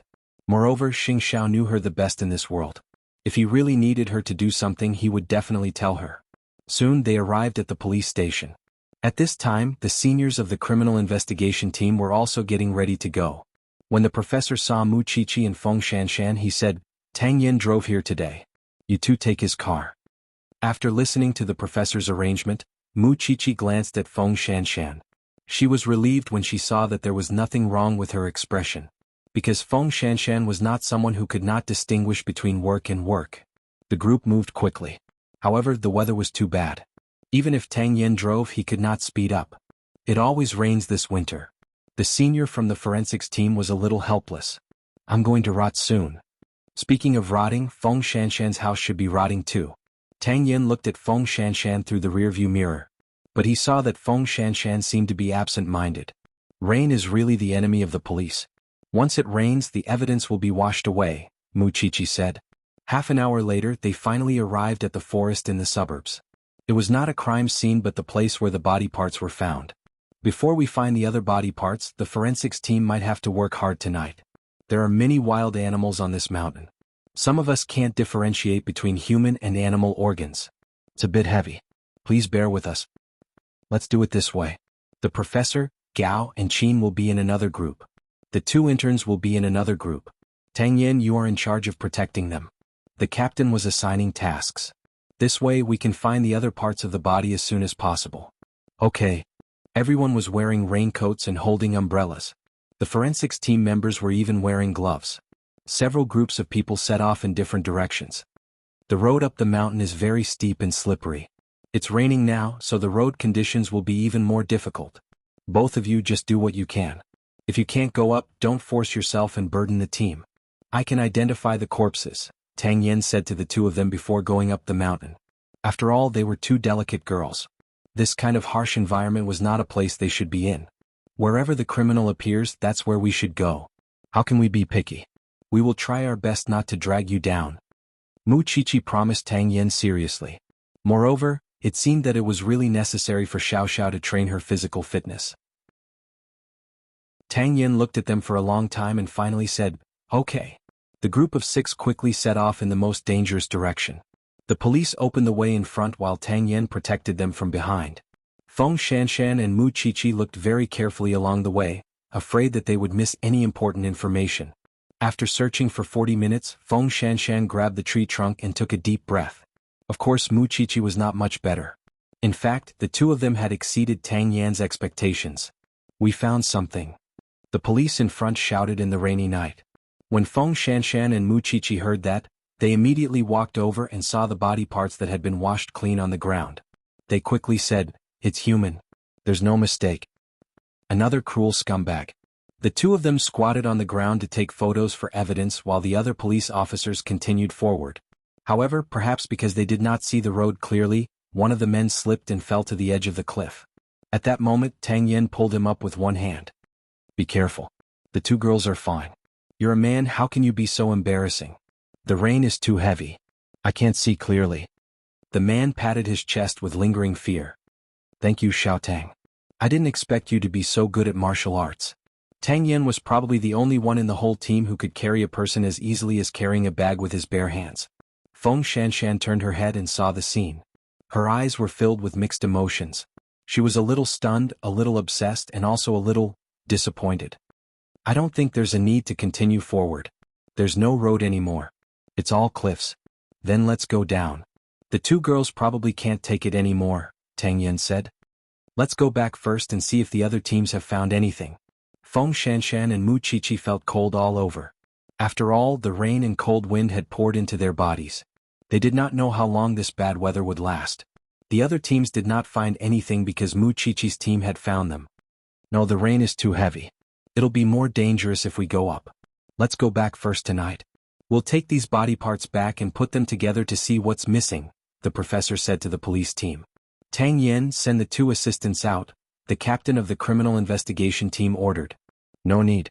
My family is on the way. Officer Tang, please send Shanshan home." Tang Yin glanced at Feng Shanshan and nodded at the captain and Mu Qiqi. "I'll send her home first and then come back." "No need. We can't do anything tonight in this weather. We'll talk about it tomorrow. The captain patted Tang Yan's shoulder and told everyone to go back. Tang Yan did not refute because he saw Feng Shanshan's cheeks were red from the cold. Are we going? Feng Shanshan did not hesitate and followed behind Tang Yan. They got into the car together, but Feng Shanshan sat in the back. Go back and take a hot shower. Otherwise, you won't be able to go to class tomorrow. I'm not that weak. I'm talking about your feet, Tang Yan said, although he seemed to have noticed that Feng Shanshan was deliberately being cold to him. 10 minutes later, Xing Zhao's car stopped in the woods in the suburbs. Mu Qiqi quickly got into the car and snuggled into Xing Zhao's arms. It's so cold, Xiao Xiao. Didn't you say that you would strip the police's clothes? If I do that, what if someone else freezes to death because of me? Mu Qiqi said coquettishly. I was sweating all over when I went up the mountain just now. It's just that the cold wind blew while I was waiting for you. Xing Xiao looked at her teasingly but still took out a clean towel to dry her hair. Go back and take a good shower. It's best if you do another sweaty exercise. Mu Qiqi winked at him suggestively. But don't you have something important to tell me? You can tell me now. Chapter 580. On the other hand, when the off-road vehicle drove near her house, Feng Shanshan asked Tang Yan to drop her at the door because she wanted to go home. Your house shouldn't be much better than outside, Tang Yan said. I've already asked the workers to deal with it, Feng Shanshan replied. She perked up and was about to push the door open and get out of the car. Are you avoiding me on purpose? Tang Yan did not unlock the door for her. Instead, he asked Feng Shanshan through the rearview mirror. You weren't like this a few days ago. Feng Shanshan did not expect Tang Yan to notice it. With his EQ, he could actually notice it. She really could not underestimate him. Perhaps Tang Yan had guessed what Feng Shanshan was thinking, so he said to Feng Shanshan, although I don't want to fall in love and have deep contact with women, it doesn't mean that I don't understand other people's attitude towards me. What's wrong? If I tell you, I think you won't want to see me anymore. Feng Shanshan gave Tang Yan a heads up first. Tell me, do you need a roommate? You've already asked about this, Tang Yan replied. I've also said that I'm not used to living with others. I mean the kind that shares a bed and has something to do. Feng Shanshan leaned against the back seat and narrowed her eyes. Her posture was a little seductive and charming.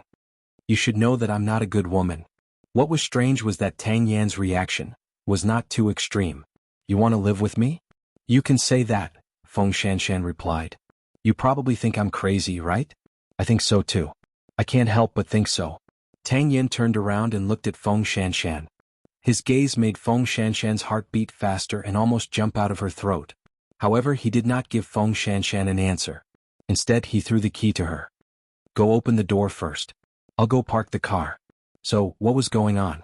However, Feng Shanshan did not think about it. She jumped out of Tang Yan's off-road vehicle and rushed to the door of his house. However, her hands were too excited and the key could not be inserted. Tang Yan parked the car and went out. Seeing that Feng Shanshan was still opening the door, he could not help but snatch the key from her hand and open it slowly.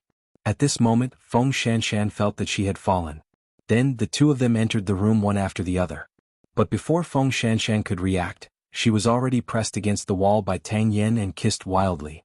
In the darkness, she only heard Tang Yan say, since you're the one who suggested it, don't regret it. Feng Shanshan did not have time to regret, because the feeling Tang Yan gave her was very strong, whether it was kissing or caressing. They were obviously two impossible people, but at this moment they quickly walked to the bedroom and fell onto the bed.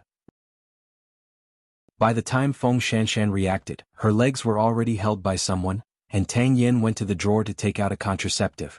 Feng Shanshan's eyes widened, but she did not have time to speak. Everything happened too quickly and directly. You can tell how strong a man is and how strong his body is. Feng Shanshan had come for his body in the first place, so she naturally knew that she had made the right choice. In the dark, Tang Yan picked Feng Shanshan up and put her in the bathroom. Take a shower. What about you? There's a bathroom downstairs, Tang Yan said. This man was definitely not a newbie, and he was not an idiot when it came to relationships. A man who could accurately judge a woman's emotions and pretend to be stupid in his heart was definitely very dangerous. His kissing posture was very skilled and there were contraceptives at home. No one would believe that this man had no experience. Who had misjudged this man's information? Feng Shanshan lay in the bathtub and rolled her eyes. But she had to admit that Tang Yan had subdued her body and heart. After the shower, Feng Shanshan warmed up and simply tidied up Tang Yan's big bed, but he bumped into her. I didn't want to sleep. I just feel sorry for messing it up.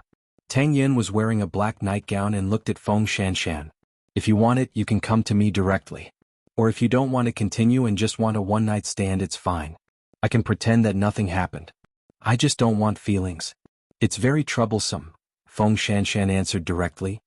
Then we'll be bed partners, or you can want me to be your boyfriend. Our way of getting along will be the same as before. We won't talk about feelings. That's not necessary. It'll be the same as before.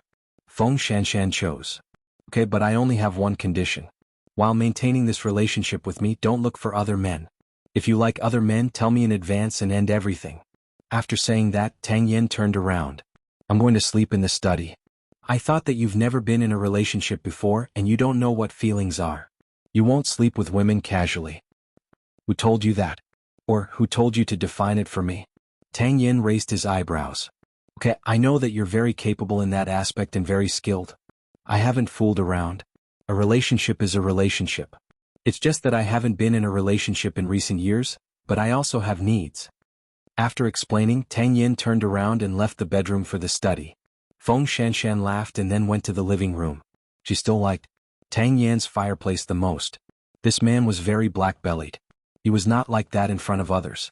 Behind the scenes, he must have some wonderful love stories and private life. This kind of person was the most dangerous, but at the same time he would make you dig deeper. Wasn't that how women were? Even if they knew that the person in front of them was an onion, they would still not give up and peel it to see if he had a heart. But at the same time, Feng Shanshan would feel guilty.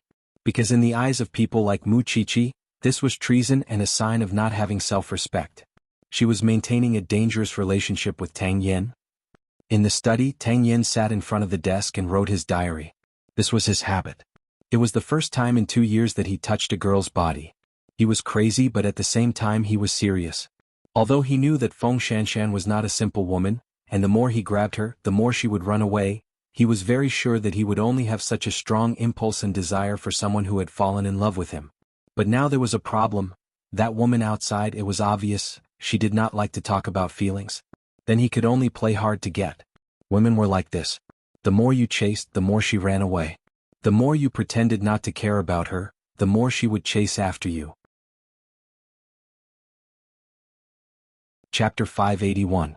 At the same time in the Banyan courtyard. In the master bedroom upstairs, Mu Qiqi had just experienced an intense workout. Of course, she also knew what Xing Xiao wanted to tell her. An outstanding young entrepreneur. Mu Qiqi felt very excited just thinking about it. I'm going to give you an award, right? Do I have to go too? It's just a banquet. Besides, you're my wife. If you don't go, who's going with me? Xing Xiao stroked Mu Qiqi's hair and tucked her hair behind her ear. Then what do I need to prepare for that kind of scene? Etiquette? Or something else? Or do I need to dance? Nothing. That night, you just need to stay by my side and be yourself. Mu Qiqi thought about it and felt very proud. Because in just a short year, Xing Xiao could do what others could not do in decades. Okay, when the time comes, I'll be very obedient because I only want to see your most handsome side. Xing Xiao hugged her and pulled the blanket for her. I've said what I need to say and done what I need to do. Go to sleep. Mu Qiqi was satisfied. She lay in Xing Xiao's arms and soon fell asleep sweetly. Sometimes, living too comfortably would make her feel frightened. Because she was afraid that God would take away her happiness at some point. Therefore, even with Xing Xiao by her side, Mu Qiqi still cherished every day with him. She did not want her life with Xing Xiao to have any regrets. After the little one fell asleep, Xing Xiao got up quietly and went to the bathroom to get the first aid box. Then he put on his nightgown and sat on the edge of the bed. He looked at the little one's red and swollen feet and gently applied medicine to her feet. Her little feet were blistered just like that. She did not know how long she had been walking on the mountain. The next day, Feng Shanshan woke up at Tang Yan's house. She thought that it would be very awkward to see Tang Yan, but she did not expect that Tang Yan had already left home in the middle of the night and went to the police station. Feng Shanshan heaved a sigh of relief and went to Tang Yan's room to clean the trash can because there was evidence of their crime last night. She did not expect that Tang Yan had already cleaned it last night. Alright, everything was because she worried too much. After breakfast, Feng Shanshan went to school. She did not know why, but she felt guilty when she saw Mu Qiqi. Mu Chichi had warned her yesterday that if she was not sincere to Officer Tang, she should not provoke him. In the end, the two of them had sex last night. However, Tang Yin was not an idiot in love like Mu Chichi thought he was. He was so secretive. Who knew how messy his private life was in the past? Mu Chichi looked at Feng Shanshan and felt that there was something wrong with her today. What happened when you went back with Officer Tang last night? It's not like you don't know him. With his personality, what could possibly happen to him? Feng Shanshan replied. I'm afraid that you won't take responsibility if you bully her. You're thinking too much. Feng Shanshan pushed Mu Chichi's head away. Focus on your book. Don't you need to take a test? Mu Chichi shook her head and did not continue asking. In her opinion, Tang Yin was the kind of man who came from a good family. No, it should be said that in everyone's eyes, Tang Yin was the kind of man who did not lust after women. Only Feng Shanshan knew that this man was dangerous to the core. In the afternoon after class, the two of them went straight to the police station. They wanted to know if all the bodies of the dismembered body case had been found. The professor asked them to go to the autopsy table to take a look. After the rain stopped, the police went up the hill to clean up again. Tang Yin brought a big bag of body parts back to the police station and was putting them together. This is not the only victim. Mu Chichi and Feng Shanshan looked at the body and said to Tang Yin, a man and a woman, and they like tattoos very much. Alright, the bodies have been found. The rest is up to you, the forensic doctor. After that, Tang Yin stepped back and let Mu Chichi and Feng Shanshan go forward. Feng Shanshan saw the man stepping back and brushing past her. Her heart suddenly stopped for a second. When she thought of the man's ferocity last night, she could not help but blush. Both of you will do the autopsy today.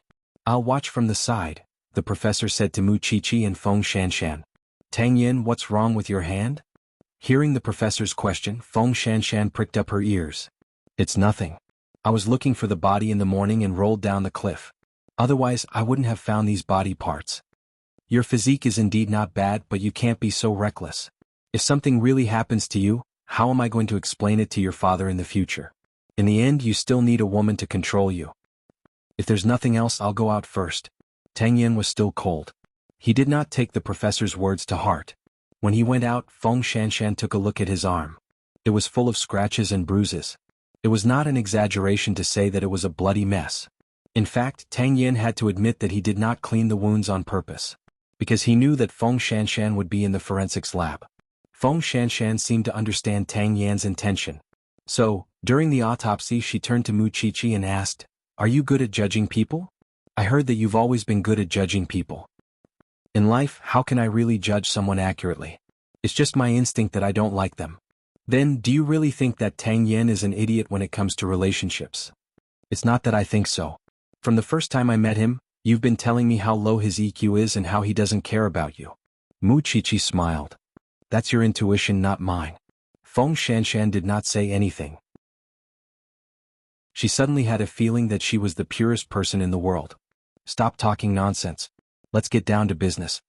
After saying that, Mu Chichi put the two bodies together. But after they were done, the two of them looked at each other and called for the professor. The professor was shocked when he saw the tattoos on the bodies. At first, we thought that these two victims just liked tattoos. But after we put the bodies together, we realized that the tattoos on their bodies are unusual, Mu Chichi explained. This kind of thing seems to be psychic. I've seen it in a movie before. I hate solving cases related to metaphysics the most. The professor sighed as he put on his gloves. Although I don't believe in gods, I'm still in awe of them. I always feel that touching these things makes me uncomfortable. Professor, it's not these things that make you uncomfortable. It's the story behind them that makes you uncomfortable. Chapter 582. Let's study it together. Let's see what these patterns mean. The professor picked up a magnifying glass, intending to study those spine-chilling things in detail. Mu Chichi too went to look up the name of the horror movie and found the patterns in it, showing it to the professor. This pattern is tattooed on the body after death. Its meaning is to destroy the soul of the deceased and prevent them from reincarnating. It's like a taboo spell, but the murderer didn't just put a curse on them, he even dismembered them. It's clear that the murderer hates the man and woman very much. The murderer must know such sorcery. Well, it's almost the weekend. If you have the time, go with the police to the spot where the bodies were dumped. You might find something there. Mu Chichi and Feng Shanshan shared a look and nodded. Although there had been cases like this before, it had been deliberately done by someone. But now 2 corpses were placed before them. To tell the truth, even if they believed in science, they still felt chills running down their spines when they came into contact with such things. In the hospital at night, Grandpa Sheng's ward was filled with the Sheng family. The Sheng family naturally had to show their concern for Grandpa Sheng since he had suffered such a great calamity. Of course, some of them could not help accusing Xing Xiao. What's wrong with 8th brother? He didn't even inform us when something so serious happened to you. He just did it all by himself. Those who don't know him would think that he's plotting something against you and the Sheng family. Who knows what 8th brother is thinking? He's up to no good. I allowed 8th brother to do this. The old man said, leaning on his sickbed. If you want me to die early, do your best to sow discord in front of me. Let me see what you're up to.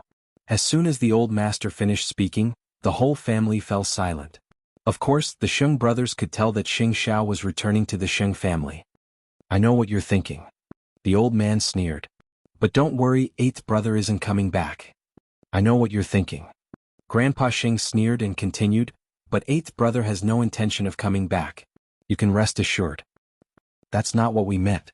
After all, 8th brother was the one who wanted to leave the Sheng family. Back then he was so disdainful and even did not hesitate to hurt you and Huang Yao. It was not easy for everyone to calm down. Of course, I don't want our lives to be disrupted again. Grandpa, you should rest more. You don't have to waste your energy explaining this to everyone. After all, it was 8th brother's expert who helped you get through this. We should all thank him, said Xing Kai. Uncles, don't you think so? No one said a word because they did not know what Xing Kai was up to. Since all of you are here today, I'll verify this matter as soon as possible. I've already made my will in triplicate, and each one is being kept by someone else. I've never thought of changing it, so no matter what kind of thoughts you have here today, it's useless. Now that Huang Yao is under 3rd brother's leadership, I am very relieved. I also hope that you can do your best to help 3rd brother. Don't think about other things that you shouldn't think about.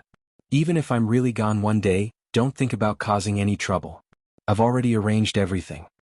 After hearing what Grandpa Sheng said, everyone became even more silent. They could not help but look at each other.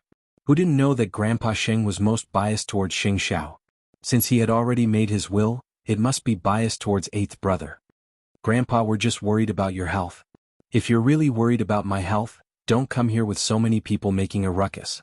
I can't rest, said Grandpa Sheng. Don't come here in the future. Since Dad said so, let's go back first. We can rest assured with 2nd brother and Xiling taking care of him. No one knew which uncles made the suggestion, but everyone tactfully left Grandpa Sheng's ward. At the same time, Xing Kai's expression was very ugly. Because he did not expect Grandpa Sheng to make his will so early and in triplicate. Of course, this was not good for him. Because 3rd brother was the most popular person in front of him, and 8th brother was the apple of his eye. The other brothers were nothing in the old man's eyes. He had to know in advance what the contents of Grandpa Sheng's will were. But who else knew about it other than Grandpa Sheng? Xing Kai racked his brain for a long time. Finally, he locked on to one person, the butler. It was very cold outside at night. Feng Shanshan did not go home with Tang Yen because she was in the forensics laboratory, while Tang Yen was out in the field looking for clues. So, when she went home, she bought some medicine for scratches on the way. Tang Yen returned home almost at midnight. Seeing that Feng Shanshan was already asleep, he did not disturb her. But the medicine on the table was so eye-catching that he showed a very different expression. The trick of injuring oneself to gain confidence was indeed useful. Then he quickly took a shower. At this time, Feng Shanshan was also woken up by the movement in the living room. She sat up and saw Tang Yen coming out of the bathroom in the living room. She said, "There's a bathroom in your room. Why did you come out to use it?" "The shower head above is broken," Tang Yen replied. "Go to sleep. I'll try to be quiet." "Your hand? It's fine. It's just some external injuries." Tang Yen looked at the broken skin on his arm and said, "I'm used to it." Feng Shanshan got up and picked up the medicine from the table. She walked in front of Tang Yen. "Are you really heartless, or are you deliberately trying to gain sympathy in front of me? I used to do this often. Besides, men are not so delicate." "Of course not." Feng Shanshan cursed in her heart. "Tang Yen, can I ask you a question?" "Go ahead. Can you tell me the truth? How many girlfriends have you had in the past?" This was obviously a freebie question. But Tang Yen knew that he could not answer this kind of question according to Feng Shanshan's wishes. He would disappoint her. If you're included, there might be 8.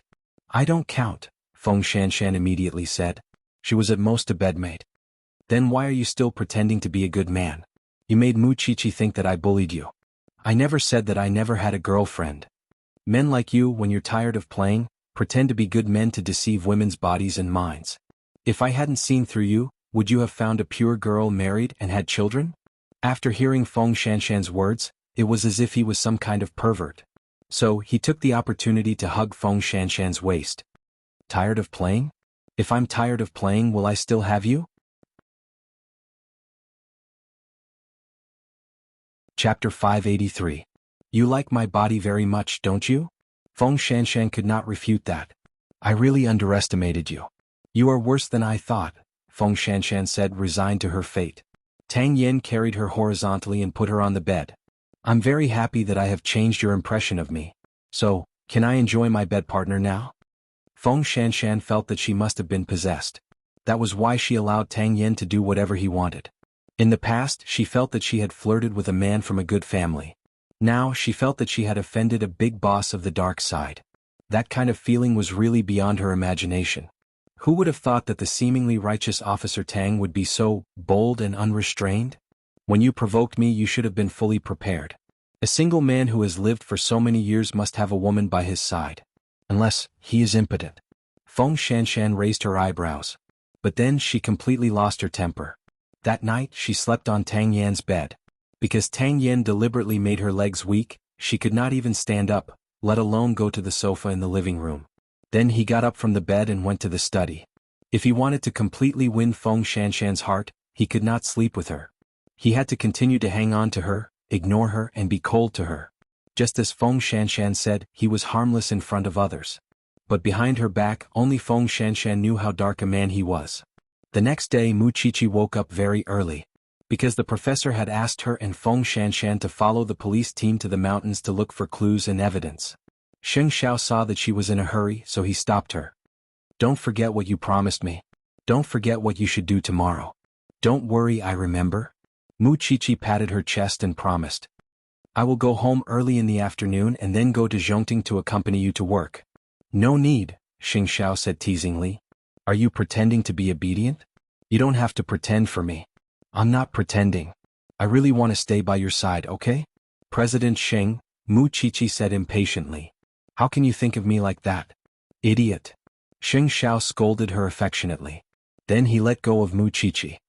Do you believe that I won't cut your feet off? When Mu Chichi woke up yesterday morning, she saw a band-aid on her heel. Other than her own man, no one else cared for her so much. I'm wearing comfortable shoes today. It's not going to get hurt again. Sheng Xiao did not say anything and just waved his hand. Mu Chichi smiled and leaned forward. She wrapped her arms around his neck and kissed him on the cheek. Wait for me in the afternoon. Sheng did not move and just looked at the newspaper in his hand. Mu Chichi stopped teasing him. She walked out of her house and went to the police station as fast as she could. However, it was already so late. The police were all ready, but Feng Shanshan was nowhere to be seen. Mu Chichi looked around and saw that Tang Yen was already in the group. The two of them lived so close to each other. Did they have to avoid each other so much? Teet v teet teet teet, the tifong teet teet. Overslept? I didn't set the alarm, Feng Shanshan replied. Did the others leave? Of course. I'm the only one who will wait for you. Mu Chichi got into the police car. In fact, Tang Yan's car was right in front of them. Feng Shanshan also saw the person driving the car. However, the two of them were already so intimate, but they had to pretend that they were not familiar with each other during the day because she really did not want to provoke any more feelings. Looking at Tang Yen, it seemed that he only enjoyed physical contact and did not want a girlfriend. Soon they arrived at the forest at the foot of the mountain.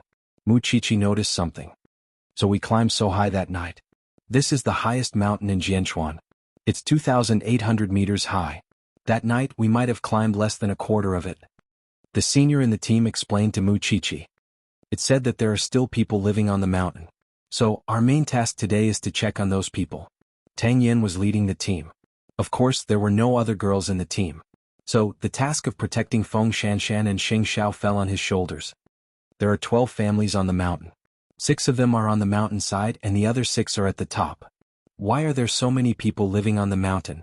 This was not a scenic area and the terrain was steep. Why did the people not go down the mountain to live? That's because there's a temple on the mountain. This temple is also the place we are going to check today. When we go up the mountain, try to climb the steps diagonally.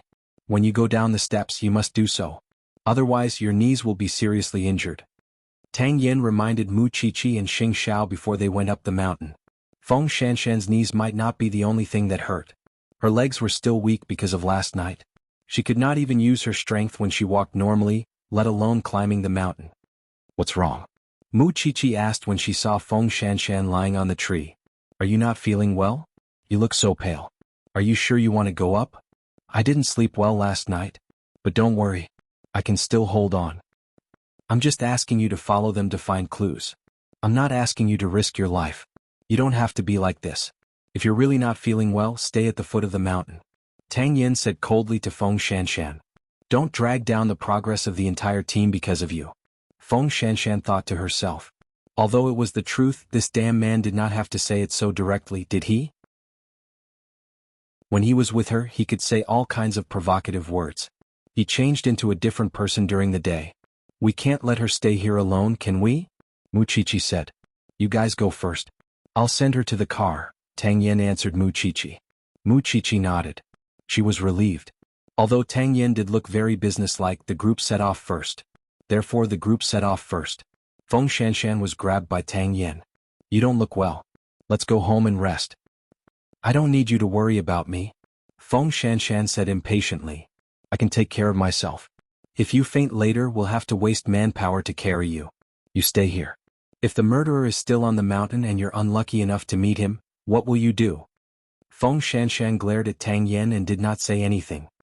Who's to blame? Be obedient. I'll send you out first. Hearing Tang Yan's soft words, Feng Shanshan's face was no longer as sour as before. She obediently climbed onto Tang Yan's off-road vehicle. If you send me up and come back, will you still be able to catch up to them? Chapter 584. Feng Shanshan had seen how good his stamina was, so she did not ask further. It's in my pocket. Get the key yourself, Tang Yin said to Feng Shanshan as he drove. Feng Shanshan glanced at his lower body. Although she blushed, she did not hesitate and put her hand into his pocket. The medicine box is in the drawer in the bedroom. Get the medicine yourself. Got it. When she finished speaking, Tang Yin stopped the car by the roadside. They had reached a safe place. Feng Shanshan pushed the door open and got out of the car. Her face was extremely pale, without a trace of blood.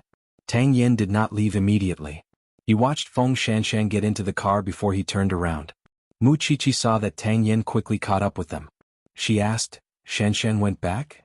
Yes, Tang Yin answered. I'll go and see her when I come down later. She doesn't have any friends or relatives around her. She's so pitiful, Mu Qiqi said deliberately. Tang Yin did not say anything. He walked in front of everyone. Mu Qiqi looked at the man's back. She wanted to know if he did not care about Feng Shanshan at all. In fact, Tang Yin was really a smart person. He knew very well that Mu Qiqi was just saying it. She would not really go to Feng Shanshan's house. If she wanted to ask, she could just call her. Why did she have to do it herself? They walked up the mountain and first visited the 6 families on the mountainside. These 6 families were very obedient. Almost all the old people were at home. How could the young people stay there? However, what was strange was that there was a statue that looked like a Buddha statue at the bottom right corner of the door of each family. It was obvious that they were very obsessed with the Buddha. After another hour of walking, they finally reached the top of the mountain. The temple is at the top of the mountain. A police officer pointed at the top of the bluestone steps and told Tang Yin and the others. You go and visit the other 6 families. We'll go to the temple to have a look, the captain ordered. Tang Yin and Mu Qiqi followed behind the captain. However, the closer they got to the temple, the more Mu Qiqi felt creeped out. It was because the murals on the walls of the temple were the tattoos on the bodies of the 2 deceased. She walked further into the temple. There were a few Buddha statues inside. They did not seem different, but Mu Qiqi found it strange. Very strange. Qiqi, what did you find? The function of these murals here is not to bless, but to curse. I believe that the deaths of the 2 victims must have something to do with these murals. Is there any abbot or administrator in this temple? They've already gone to ask. The captain replied, you guys keep looking around. It wasn't easy for you to get here, so try not to miss any clues. This place is weird. There's a weird smell. Do you smell it? Mu Chichi subconsciously looked for the source of the smell. Everyone nodded in agreement. They followed Mu Chichi to look for the source of the strange smell. In the end, they found a cellar by the side of a road. The cellars here are usually used to store food. It's possible that this is the smell of rotting food. No. Mu Chichi shook her head. The food is rotten. It's impossible to smell blood. Everyone became alert when they heard that.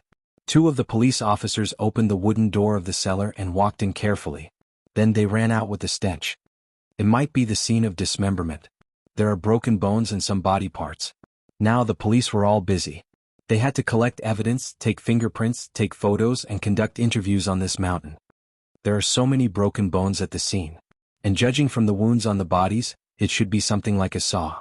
Mu Chichi said to the criminal investigation team. You guys can look around and see if you can find the murder weapon.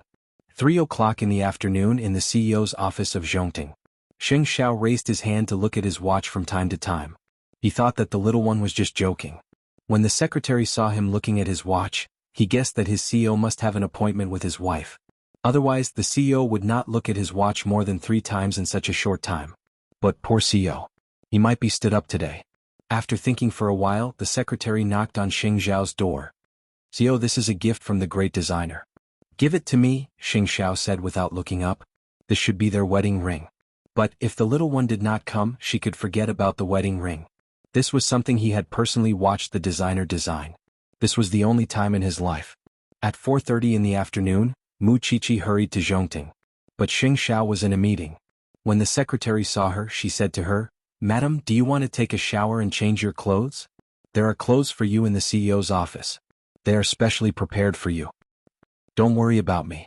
I'll take a shower myself, said Mu Chichi. Sheng Xiao probably knew that she would smell everywhere she went. That was why he made such preparations. Her man's meticulousness was really off the charts. Mu Chichi entered Sheng Xiao's lounge and hurriedly took a shower. When she dried her hair and came out, Sheng Xiao was still in a meeting. Mu Chichi thought for a while and sat on the CEO's seat. Only then did she realize that the cufflinks she had given Sheng Xiao were still in the most conspicuous place. It was so ugly and childish, but he was not afraid of being laughed at. Thinking about it, she did not seem to have given Sheng Xiao anything else other than the cufflinks. So, she planned to make a good one that could be put on the table and make her husband happy. When Sheng Xiao came out of the conference room, he found a certain someone sleeping on his desk. The secretary was afraid that she would catch a cold, so she wrapped a blanket around her, afraid that the CEO would scold her if she did not sleep well. Seeing that Mu Chichi had fallen asleep, Sheng Xiao did not wake her up. Instead, he squatted down and looked at her red and swollen feet. No matter how comfortable the shoes were, they would wear down the feet after too much exercise. This little one really did not know how to be lazy. Behind Sheng Xiao, the secretary was stunned. Who would have thought that the CEO, who could summon wind and rain in the business world, would look like this when he returned home? Xiao, I didn't mean to be late. Seeing that she was still raving, Sheng Xiao smiled and stood up. He said to the secretary, Give me the information. Don't let anyone in to disturb me. Got it, CEO. On the other hand, Mu Chichi slept until 7 in the evening. In a way, she was accompanying Sheng Xiao. Chapter 585. Xiao. Mu Chichi sat up. I fell asleep. Sheng Xiao put down his phone and looked at her. You didn't just fall asleep, huh? I didn't do it on purpose. We agreed? You've been talking in your sleep for the whole afternoon. If someone comes in and hears you, they will think that my woman has some weird habits. Sheng Xiao stood up and put on his coat. What did I say? Mu Chichi stood up as well, only to realize that she had taken Sheng Xiao's seat. Idiot. Sheng Xiao scolded her and wrapped the coat around her. Let's have dinner outside tonight. Okay. Mu Chichi nodded and wrapped her arms around Sheng Xiao's waist. I ran down from the mountain, which is more than 2,000 meters high. I didn't mean to be late. Why don't I ask Su Che to send someone up to install a cable car? No need. Mu Chichi smiled. I don't think I'll go up. I'm so hungry. Take me to dinner, honey. Really? Yes. Mu Chichi did not know whether to laugh or cry. Although she knew that her man was rich, he should not play like this. At the same time, Tang Yin rang the doorbell at home. But no one answered the door. After a while, Tang Yin saw the note on the door. I'm going to the police station. Call me if there's anything. You didn't reply to my message, so I guess that you're busy. A person who was not feeling well went to the police station. Thinking of this, Tang Yin drove to the police station. Feng Shanshan was still in the laboratory. Why are you back? The professor did not know why Tang Yin came back, so he looked up and asked him curiously. I can't sleep, so I came to see if you can help me, Tang Yin answered mechanically. There's nothing that I need your help with. After this experiment, Shanshan and I will get off work. Help me send her home. I called her to come here. Got it? Tang Yin said in a muffled voice and walked out of the forensic lab. Although Feng Shanshan's hands were full, she could not help but laugh when she saw that the man was so tired but still came out to look for her. About 10 minutes later, the experiment was over. Feng Shanshan changed her clothes and walked out of the forensic lab. She walked to Tang Yin and said, Let's go. Get yourself a key. Tang Yin stood up from the chair, his expression cold. If you think it's too much trouble, I can hide the key in my house and you can get it yourself. Is it so difficult to make a key? Tang Yin turned around and asked. I don't want to have to return the key in the future. Tang Yin stopped talking and continued walking in front of Feng Shanshan. After they arrived home, Tang Yin went straight to the study, leaving Feng Shanshan alone in the cold living room. Therefore she immediately raised the fire. That night, the two of them did not speak to each other. Tang Yin did not walk out of the study. When he left, he did not wake Feng Shanshan up. Everything was the same as before. Even though they were very familiar with each other's bodies, Feng Shanshan was the one who made the choice to not have feelings for him. After Tang Yin left, she made herself a sumptuous breakfast. It was because she knew that Tang Yin did not have the habit of eating breakfast. It was fine now since he was still young, but what about in the future? Therefore she did the extra work and brought him directly to the police station. You brought breakfast? Can you even eat a corpse? The professor couldn't help but laugh at her. Forget it if you don't want to eat it. Feng Shanshan said. I'm just teasing you. I've eaten. I'll bring it to Tang Yin. This child never has the habit of eating breakfast. Let him have a taste of your cooking. Up to you. If Mu Chichi was here, she would definitely laugh at her. But she knew that Mu Chichi was not here today because she had promised Xing Xiao that she would practice self-defense today. Mu Chichi was the favorite. Wherever she went, she would be protected by a large group of people. Why would she need to practice self-defense? The person who should practice self-defense the most should be her. But Xing Xiao was not at ease. It was reasonable. After all, she was his favorite. Moreover, she had done such a tiring and dangerous job. No wonder Xing Xiao wanted to test Mu Chichi's fitness. I'll stuff Tang Yan's mouth in the future. The professor rushed out and came back with a smile. Shanshan, your cooking is not bad. Who wants him to eat it? Feng Shanshan rolled her eyes. She did not want anyone to see anything unusual between her and Tang Yin. I don't care. He ate it anyway. The professor chuckled. Feng Shanshan did not say anything and continued to work. At this time, Mu Chichi met her self-defense coach. The man of her family came to the training ground to keep an eye on her. She would learn well, okay? She would not fish in troubled waters. So, what are we going to learn today? We'll learn wrestling and sanda. After that, we'll add judo. Sanda is mainly for subduing and judo is for defense. After learning these, it won't be a problem to deal with ordinary people. Mu Chichi listened to the coach and nodded. No matter what it is, I can do it. Because she needed to become stronger. Only then would Xing Xiao be at ease. Then today we'll practice some basic skills. Coach, do you know how to catch people? Mu Chichi asked. It's best to go through a professional school and learn it for a long time. It's a test of wrist strength. It's usually used by the police to subdue the enemy with one move. It's very limited and not practical for you, the coach answered. Then I'll listen to your arrangement. Mu Chichi was undoubtedly able to endure hardship. She did not have the pampered air of a rich young lady.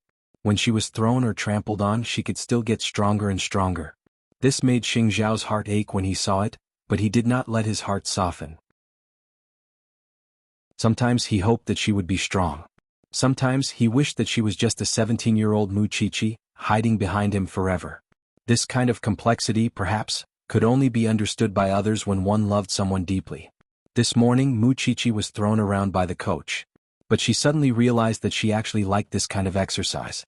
As for Xing Xiao, after returning to Zhongting, he told his secretary, from now on, free my weekend mornings.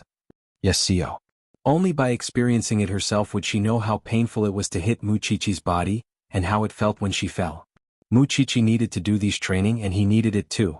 Jing Yun had been by his side for more than 10 years and left in the end. Su Che would also have such a day. In the hospital it was just afternoon. Grandpa Sheng was lying on the bed. He felt good and suggested that he wanted to go home to recuperate. He felt that staying in the hospital was too uncomfortable. The doctor did not agree, so he had to stay in the hospital for at least half a month. Grandpa Sheng remembered that it was Xing Zhao's order, so he did not argue. Chapter 586. Gu Xiling had already figured out the housekeeper's family background and schedule. Now, she was just waiting for an opportunity to have a good talk with the housekeeper. So, she behaved herself every day and looked harmless. But the more she behaved like this, the more Hu Ran suspected that she and Sheng Kai were planning a bigger conspiracy. Sheng Kai was now at ease as his vice president.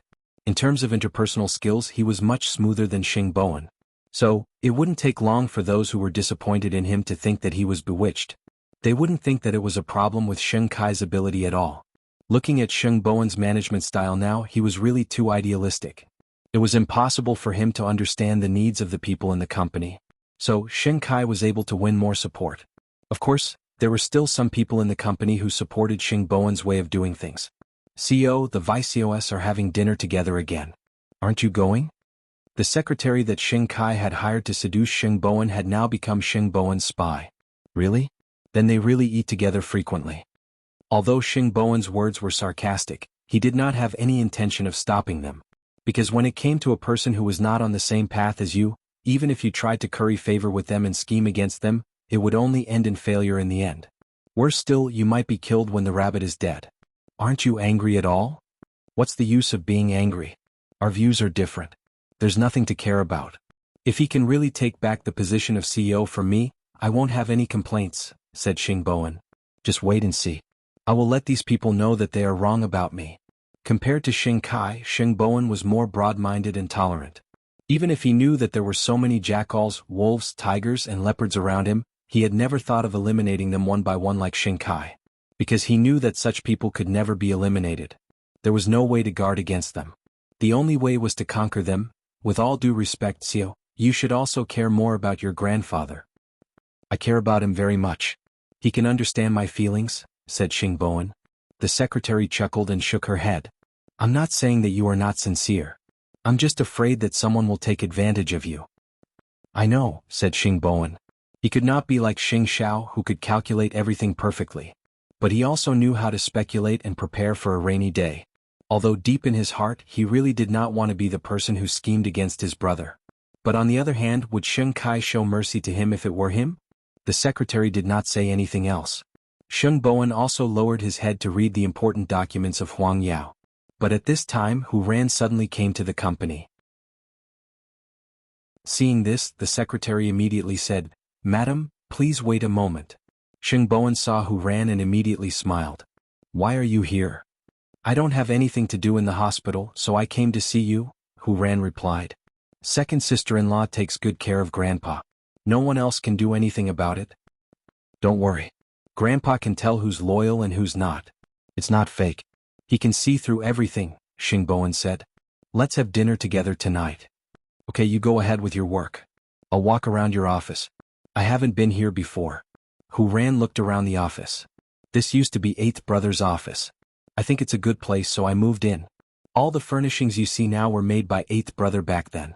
I haven't touched them, Sheng Bowen explained to Hu Ran as he picked up the documents. That secretary of yours seems quite pretty.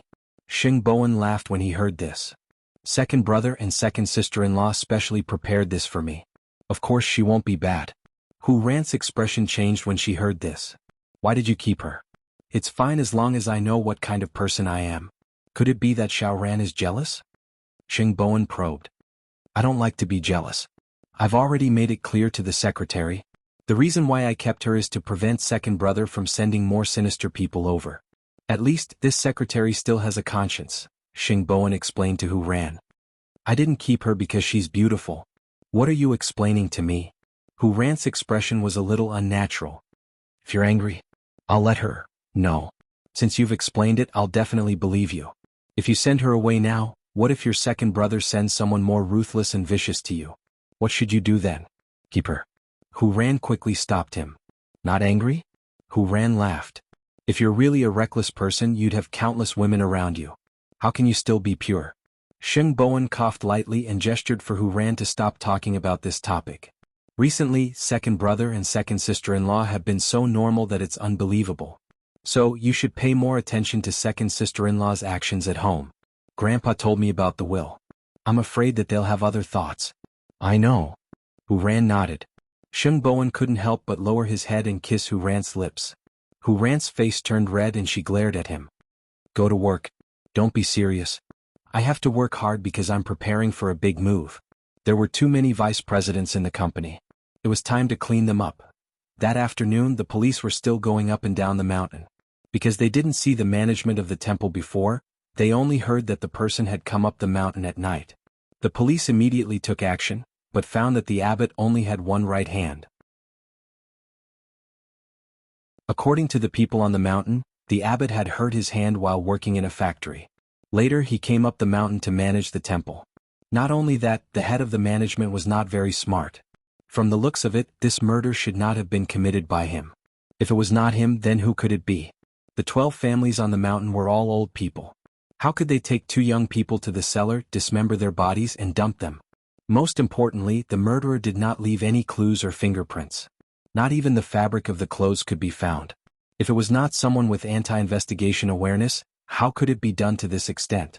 Obviously, the residents on the mountain were not the murderers. But the real murderer must have something to do with the temple. Otherwise, how could the tattoos in the cellar be explained? It's so annoying. Every time I want to go to the crime scene, I have to go up the mountain. It's so tiring. The police officers started to complain. Did the murderer do it on purpose? Chapter 587. But Tang Yin did not look at her. His temperament was cold and his eyes were sharp. No one knew what he was thinking. Feng Shanshan thought that with his figure and temperament, people would believe that he was a murderer working undercover in the police station. Can you smile when it's appropriate? Feng Shanshan moved the corner of her mouth and asked Tang Yin. There's nothing worth smiling about. Feng Shanshan was speechless. I think I might fail my course just because you look so cold. Then don't look at me. Feng Shanshan was speechless. Sure enough, she could not expect too much from this man. I'm going home. Feng Shanshan took off her gloves and glared at Tang Yin. You still want to stay here, right? Tang Yin looked at her and paused for a moment before saying, there are many things to do in the police station. I understand. Feng Shanshan nodded and did not hesitate. She packed her things and walked out of the police station. She still had to go to school tomorrow to revise for the exam. Tang Yin watched her walk out of the police station. It was such a cold day. After thinking for a while, he chased after her and gave the car key to Feng Shanshan. Help me drive the car back. Don't you know how to drive it yourself? Feng Shanshan rolled her eyes. There's a car in the police station. Although Feng Shanshan was reluctant, she still took the car key from Tang Yin. She had driven a sports car, but she had not driven an off-road vehicle yet. Thinking of this, the gloominess in her heart was swept away. When Tang Yin returned to the police station, he was laughed at by his colleagues. Officer Tang, why didn't you send the girl back? What if she encountered danger at this time of the night? Tang Yin glanced at him and asked directly, why didn't you send her back? Look at what you're saying. If I could be like you, tall and strong, capable of both literature and martial arts, I wouldn't need you to tell me, right? The man laughed. Officer Tang, you're such a workaholic. Tang Yin did not say anything. How could others understand his actions? Even Feng Shanshan herself thought that Tang Yin simply wanted her to drive the car back to the hotel. After arriving home, Feng Shanshan parked the car and opened the door to go home. Feng Shanshan was suddenly stunned because she felt that she had gone a little too far by occupying the nest of others. She drove the car and had the keys. They had agreed that they would only be bedmates and nothing would change. Why did she feel like she was the mistress of this place now? She then looked at her own house. Although it was cold and cheerless, it seemed like that was her home. Feng Shanshan did not understand. She did not think too much about it. She took a shower and put on the robe she brought over to sleep. Tang Yin returned home in the wee hours of the morning. He did not expect that he would wake Feng Shanshan up, or rather, she was not a sound sleeper. Did the police send you back? Yeah. Tang Yin nodded. But I don't hear the sound of a car outside. Feng Shanshan continued. I'm going to take a bath. Tang Yin could not be bothered with her. He went straight to the bedroom to get a change of clothes. Workaholic. Feng Shanshan looked at the wall clock on the wall. turned over on the sofa and continued to sleep. Anyway, she felt that Tang Yen was strange in every way except for his good body. Was it because he had been single for a long time and developed a strange habit? However, she did not give up on herself just because of one person. Tang Yen entered the bathroom and saw the green plants on the bathroom door. He frowned subconsciously because he did not like to see these things in the bathroom. But obviously it was Feng Shanshan who put them in. So he went to the study. The next day when Feng Shanshan woke up, she was preparing breakfast. But it was rare that Tang Yen did not go out. She thought that Tang Yen was Superman. However, he did not rest at home. Instead, he wore boxing gloves and punched the sandbag in a separate training room. Why can't you sleep? I thought you would go out at this time. Tang Yen ignored her and continued to practice. Feng Shanshan looked at Tang Yan's smooth back and saw crystal beads of sweat sliding down his body. At that moment she felt hot all over. Damn it, she had an urge. I'll go out soon. To prevent herself from drooling at the man, Feng Shanshan quickly turned around. I made breakfast for you on the table. Although the professor said that you don't have the habit of eating breakfast for the sake of your stomach, I think you should consider eating it. After that, Feng Shanshan went out. When Tang Yen heard the door close, he stopped and took off his gloves to go to the dining room. Looking at the breakfast on the dining table, he sat down, picked up the milk and took a sip. However, after just one sip he spat it out. But at this moment Feng Shanshan came back. Because she did not bring the documents. Seeing Tang Yen vomiting on the floor, she frowned and walked over, but Tang Yen stopped her. Why are you still here? What's wrong? Feng Shanshan asked. I'm sure I didn't poison it. Or are you lactose intolerant?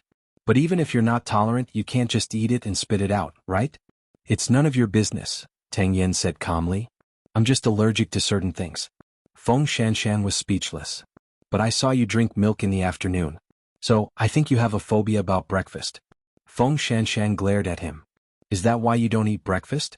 Mind your own business. After saying these words, Tang Yen went to the bedroom. Feng Shanshan crossed her arms and was a little unhappy.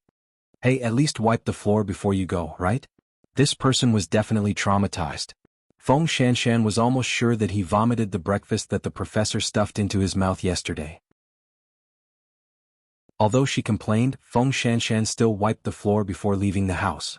Living under the same roof as a weirdo, would he be infected as well? Feng Shanshan did not think too much. She only knew that the exam was coming. Although Mu Chichi did not want to fight for first place, she still wanted to see who was better between her and Mu Chichi. After a while, Tang Yen came out of the room. When he saw the sandwich that Feng Shanshan had made, he did not take another bite and put it in the fridge. He had tried, but, after so many years he still could not accept it. It was the second class in the morning in Shengting University. Feng Shanshan was sitting in the classroom absent-mindedly. When she saw Mu Chichi enter the classroom, she asked her, Chi, let me ask you. What kind of trauma does a person have to go through to make him hate eating breakfast and even vomit his stomach out after eating it? Who are you talking about? Mu Chichi asked a nosy question. Who else can it be? That person with low EQ. Feng Shanshan pouted. You guys. Chapter 588. I think that if Officer Tang's condition is so serious that he's going to throw up after eating, then this incident must have hurt him a lot. So, if you're just trying to find out more about this incident, then I think you should stop. No one likes to be paid attention to like this. Mu Chichi said to Feng Shanshan. Besides, although you don't feel it yourself after spending so much time with those rich kids, you have the potential to play tricks on others. Feng Shanshan pushed Mu Chichi away and glared at her. You don't understand me. I don't understand you. Since you care about Officer Tang, why are you beating around the bush? That's because you don't know how dangerous he is. Feng Shanshan thought to herself. Forget it. The exam is in 2 or 3 days. I must win against you. As she said that, Feng Shanshan leaned on Mu Chichi. However, Mu Chichi pushed her away. It hurts. Did you really go yesterday? Of course. Mu Chichi sighed. I feel like I was run over today. I can't even stand up. I thought you would just act coquettishly. Mu Chichi did not answer Feng Shanshan's question, because she knew that no one would understand how serious she was when it came to Xing Xiao. Feng Shanshan did not ask further. When it came to relationships, the two of them had never been the same. We are opponents. Don't hang on to me so easily. Mu Chichi reminded Feng Shanshan. Look at the surprised faces of others. If Mu Chichi was said to be an iceberg genius in school, Feng Shanshan was another extreme. It was a well-known fact that they did not get along. Nobody knew what happened between them in the past 6 months. They were supposed to be the strongest opponents. Why did they shake hands now? Then I'll hang up when I go to the lab tonight. At noon, the hospital was very quiet. Gu Xiling was accompanying Grandpa Sheng in the hospital. The butler and Hu Ran happened to bring lunch to the hospital. Usually, the butler and Grandpa Sheng were inseparable. It was not easy to find a chance to talk to the butler. After taking care of Grandpa Sheng for lunch, the butler was cleaning up the tableware. However, the old man said that he wanted to eat the pastries made by the kitchen at home. The butler had always taken good care of him, so he promised him that he would go back and ask the chef to prepare. Anyway, Hu Ran had to take care of him in the afternoon so he could leave. Seeing this, Gu Xiling immediately said to the old master, "In the afternoon, Kai asked me to deliver something for him. Since third sister-in-law is here, I can leave without worry." "Second sister-in-law, you're not the only one who knows how to take good care of Grandpa." Hu Ran rolled her eyes as if she was worried about leaving Grandpa Sheng to anyone else. "I didn't mean anything else," Gu Xiling explained before packing her things. She waited for the butler to leave for a while before leaving.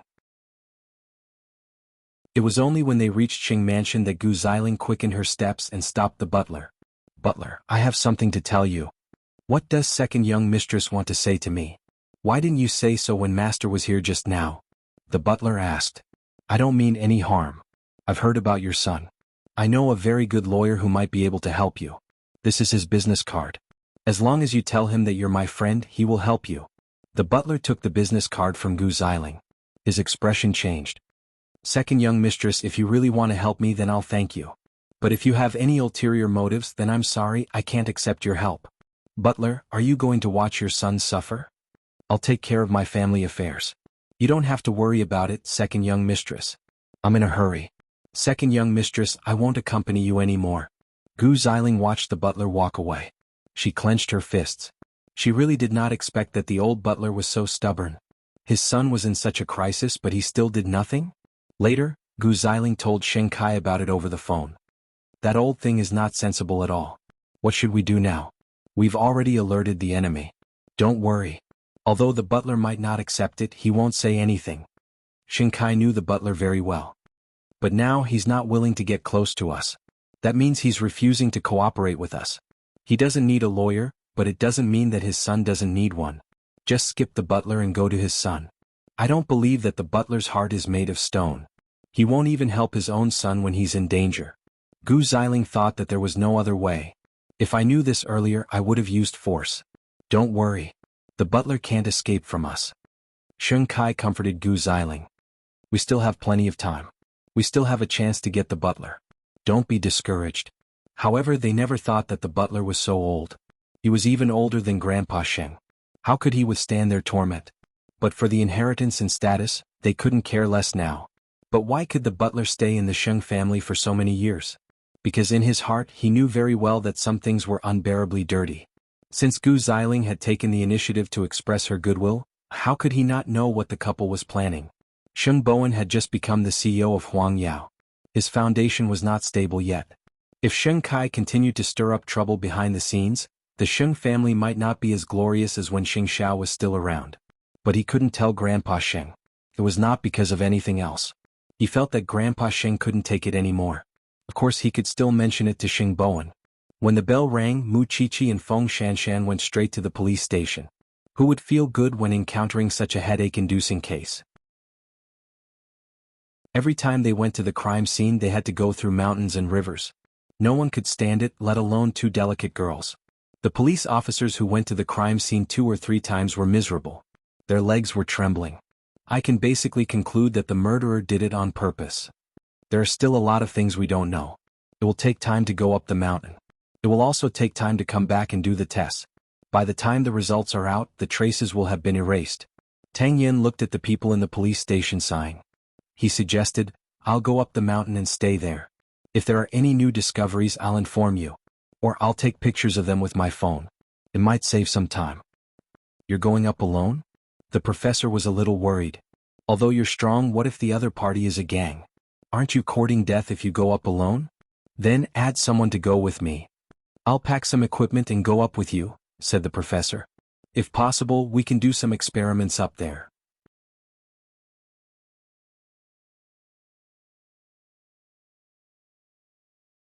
Chapter 589. Had he never thought about who he would be afraid of? It was good to be alone. Do you want to follow him? Mu Chichi could not help but lean on Feng Shanshan's shoulder. Look at your eyes. They are completely focused on Officer Tang. Is it that obvious? Feng Shanshan asked. Look at yourself in the mirror, Feng Shanshan.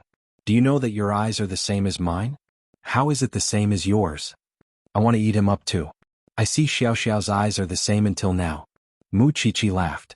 Actually, it's not bad if you follow him. Your relationship will definitely progress by leaps and bounds. No way. Do you believe it? If I say I want to follow him, he will stare at me and say that I am dragging the team down. Feng Shanshan knew her place, so she did not join in the fun. Although she really wanted to know what Tang Yen was thinking and what the story behind it was better for her not to add to the chaos at this time. Then go back and rest. The exam is coming soon, Mu Chichi said. There were too few clues in the case now, and the two of them could not go up. If the professor followed them, he should be able to provide a lot of clues for the criminal investigation team. You go first. I will stay for a while. Feng Shanshan did not plan to leave for the time being. Mu Chichi glanced at Feng Shanshan. In the end, she asked her seriously, he's a police officer and you're a forensic doctor. Everything can be positive. As long as you calm down and fall in love, Officer Tang won't be the second scumbag, right? You can be serious. Don't play around and miss your happiness. Who knew if Tang Yen would be the second scumbag? At least, his image in private was not positive at all. There are some things I can't tell you, Chi-Chi. You won't understand. Because your first love is Xing Xiao. You only have Xing Xiao as your man. Mu Chi-Chi lowered her head and thought for a few seconds. Then she nodded. Maybe. After that, Mu Chi-Chi left the police station and got into the car that Su Che came to pick her up. When they got home, Mu Chi-Chi sat on the carpet without saying a word. Then she put her head on Xing Xiao's lap and leaned against him. What's wrong? Xing Xiao lowered his head and asked. Continue reading your information. I'm just thinking about life. Mu Chi-Chi said in a deep voice, Xiao Xiao, what do you think would have happened to me if I hadn't met you? I don't know how many times I've been sold, Xing Xiao replied calmly. Mu Chi-Chi did not forget that Xing Xiao had dragged her out of the hotel. Oh, I'm such a lucky person. Mu Chi-Chi took a deep breath and continued lying on Xing Xiao's lap. Xing Xiao ignored her and subconsciously stroked her hair as if to comfort her silently. Mu Chi-Chi felt so comfortable that she closed her eyes and quickly fell asleep. When Mama Xing came to ask them to eat, Xing Xiao only made a shushing gesture at her. Asleep? Then carry her upstairs and come down for dinner, Mama Xing said softly. The whole family doted on the little one, so it was not an exaggeration to say that she was the group's favorite. Even so, Mu Chi-Chi did not cherish the love of others just because there were so many people who loved her. On the contrary, she cherished it even more, because she knew how hard it was to get such love. Xing Xiao put down the information and carried Mu Chi-Chi horizontally. Then he walked to their bedroom, thinking that there were no festivals recently where he could take out their wedding rings. He couldn't wait to wear the ring because it would show that he had a family. But it was meaningless to wear it himself. So, while Mu Chi-Chi was asleep, Xing Xiao took the ring box downstairs and handed it to Mama Sheng. Mom, please give this to Chi-Er. Mama Sheng was shocked when she opened it. This is your wedding ring? Why don't you give it to her yourself? I wasn't ready when we got married. Now that I'm ready, but there are no important days. I don't know how to give it to her. Just tell her that you and Dad prepared it for us. It will make her happier and more meaningful. Mama Sheng frowned. She always felt that her son was not such a roundabout person. What do you want? Just say it. I also want her to coax me. When Xing Xiao said this, his tone was very light. It sounded like a joke. But Mama Xing knew that in her son's heart, he also hoped that Xiao Qi would play tricks on him and make their life more romantic. Understanding what her son meant, Mama Xing chuckled. That's it. I'll give it to her for you. Won't your conscience hurt if you take something you made and let Chi-Er coax you to make you happy? I want to have a sense of ceremony. She did not know how Mu Chi-Chi would give the wedding rings to Xing Xiao after she got them. I hope you can always love Xiao Qi like this. Xing Xiao raised his eyebrows. Was there a need to doubt it? He had never regretted the woman he chose. He loved her more every day. That little thing was his for the rest of her life. No one could take her away, not even the king of hell. On the other hand, Tang Yen went up the mountain. That night, Feng Shanshan was the only one at home. What Mu Chi-Chi said to her last night lingered in her mind. But she knew very well that she did not have the confidence to keep Tang Yen by relying on true love and feelings. The danger level of this man was comparable to that of a typhoon. But she did not know that Tang Yin was determined to have her. Late at night it started raining on the mountain again. Because the residents on the mountain couldn't accommodate the people from the police station, the people from the police station temporarily rested in the temple. They started a fire and a group of people gathered around it to keep warm. When it rains there will be less evidence in the cellar, said the professor. It's really troublesome. We still haven't found the exact identity of the couple's bodies. I wonder if the screening is over. It's over. Tang Yin hung up the phone and said to the professor, the couple are unemployed people from this city. They are both 28 years old. The man's name is Qin Xiao and the woman's name is Xiao Yu. They are childhood sweethearts. They have been missing for a week. Because they usually go out to play, no one at home reported them. It was not until this afternoon when Xiao Yu's mother couldn't get through to her phone that she went to the police station. It's easier now that we know the identities of the victims. The professor sighed. The tattoos on their bodies, the temple, and the cellar all hide a lot of secrets. Now it's up to you young people to dig them out. Uncle, I'll send you down, said Tang Yin. The forensics laboratory needs you more. You're willing to go down? The professor was surprised. I thought you would stay up there until the case is solved. The clues are all down there.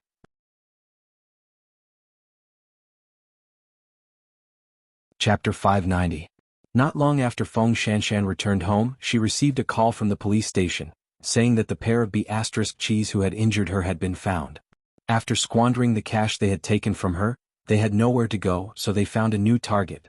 However, they were not so lucky this time and were sent directly to the police station. Feng Shanshan thought that she did not need to waste her time on these two rascals. But after thinking about it, why should she? They ate her food, lived in her place, robbed her money, and injured her head. Why should she let them live a good life? So, Feng Shanshan went to the police station. When Tang Yin went down the hill, he went straight home. But no one answered the doorbell after he rang it for a long time. So, Tang Yin took out his phone and called Feng Shanshan. Where are you? I'm at the police station. It's 3 o'clock in the morning. Are you at the police station? Tang Yin frowned. It's not about the case. It's a private matter. The two B*cheese have been found, Feng Shanshan replied. Tang Yin did not say anything else. He did not have the key to the door, so he could only go to the police station. At this moment, the two B*cheese were kneeling on the ground, kowtowing to Feng Shanshan and apologizing. Shanshan, please let us go. We were just confused. Shanshan, I've been with you for so long. Please don't sue us. I don't want to go to jail. Please, I beg you. If a stranger broke into my house and robbed me, I might not hate him so much. But I've given my heart to you. Since you betrayed me, I won't let you go. Otherwise, what would I become? Feng Shanshan asked the two. Shanshan, aren't you fine? That's because I'm tough. Feng Shanshan rolled her eyes. Shanshan, I apologize to you. Really. My grandmother is critically ill at home. I had no choice. If you don't believe me, look at the notice in my phone. Feng Shanshan calmed down and looked at her friend. When she was about to say something, Tang Yin arrived at the police station. Haven't you settled the matter? Feng Shanshan turned around and looked at the man. She frowned. I'm sleepy too. But these two keep wasting my time. Go out and wait, Tang Yin said to Feng Shanshan. The car is not locked. Listening to his words, did this man mean to help her deal with it? Thinking of this, Feng Shanshan slipped away quickly. She couldn't ask for more help. So this time she listened to Tang Yin. She walked out of the police station and opened the door of Tang Yan's SUV. When the two of them saw Tang Yin, they immediately panicked. Tang Yan's height gave them an oppressive feeling. In addition to his muscles, the two bastards were sweating profusely. Detective Tang, how should we deal with these two people? The police asked Tang Yin. Everyone in the team was busy with the dismemberment case, and they still had to deal with these two B*cheese. They were very impatient. You guys are unlucky, Tang Yin said to the two B*cheese. Officer. My grandma is really sick, that's why What does your grandma's critical condition have to do with me? Tang Yin retorted with a different kind of anger. Even the members of the police team felt that Officer Tang was exceptionally cold today. No. Police, shouldn't you sympathize with ordinary citizens like us? I was born without a heart. Especially to criminals. Then Tang Yin said to the police, charge them with robbery and intentional assault. Charge them with public prosecution. Okay. The police officer nodded. Tang Yin was good at psychological profiling, but everyone knew that he was also good at other aspects. He could fight and resist, and his mind was terrifyingly calm. So, there was a rumor that Tang Yen was here to replace the captain of the criminal investigation team because the current captain was going to be transferred away. Because of this premise, the members of the police team obeyed his orders. Feng Shanshan's good friend saw Tang Yen defending Feng Shanshan, so she asked, "Your relationship with Feng Shanshan must be unusual. Otherwise, you wouldn't have helped her vent her anger." "It's none of your business. She's a whore who's willing to be a husband to anyone. She slept with a second-generation rich boyfriend and even had an abortion. Take her away." Tang Yan's voice was cold. Then he left the police station and returned to the car. "Is it settled?" Feng Shanshan saw the cold expression on Tang Yan's face.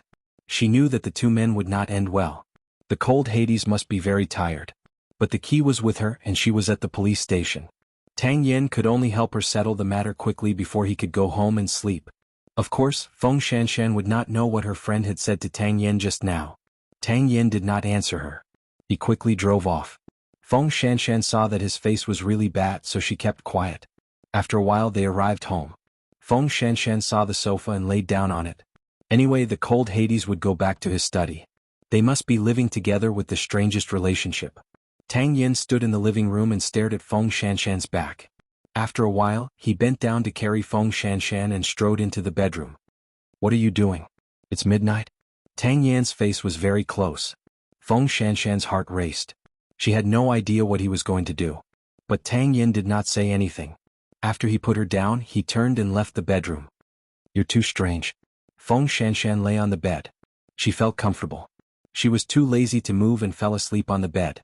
You know that some people are hell, an abyss, a moth flying into the fire, but you can't do anything to them. The next morning, Mu Chichi woke up early and went downstairs. She saw Mama Sheng preparing breakfast. "Xiaoqi, are you up so early because of the exam?" Mu Chichi nodded. "It's because of the exam. That's why the perverted teachers asked me to go to school early." Thinking of the ring Xing Xiao gave her yesterday, Mama Sheng took it out from the room when there was no one else in the house. "This is for you." Mu Chichi took it and saw 2 rings. She was shocked. "Mom, this is?" "This is the wedding ring for you and 8th brother. Take it as a token of our appreciation. Find a chance to give it to 8th brother." "Don't be so nice to me." Mu Chichi almost cried. "Silly child, keep it well." Mama Sheng smiled happily. "Give 8th brother a big surprise." Mu Chichi looked at the diamond rings carefully. They were so meticulous, so exquisite and full of emotion. They were objects that were watered with love. They did not look like gifts that a mother-in-law prepared for her daughter-in-law and son. What's wrong?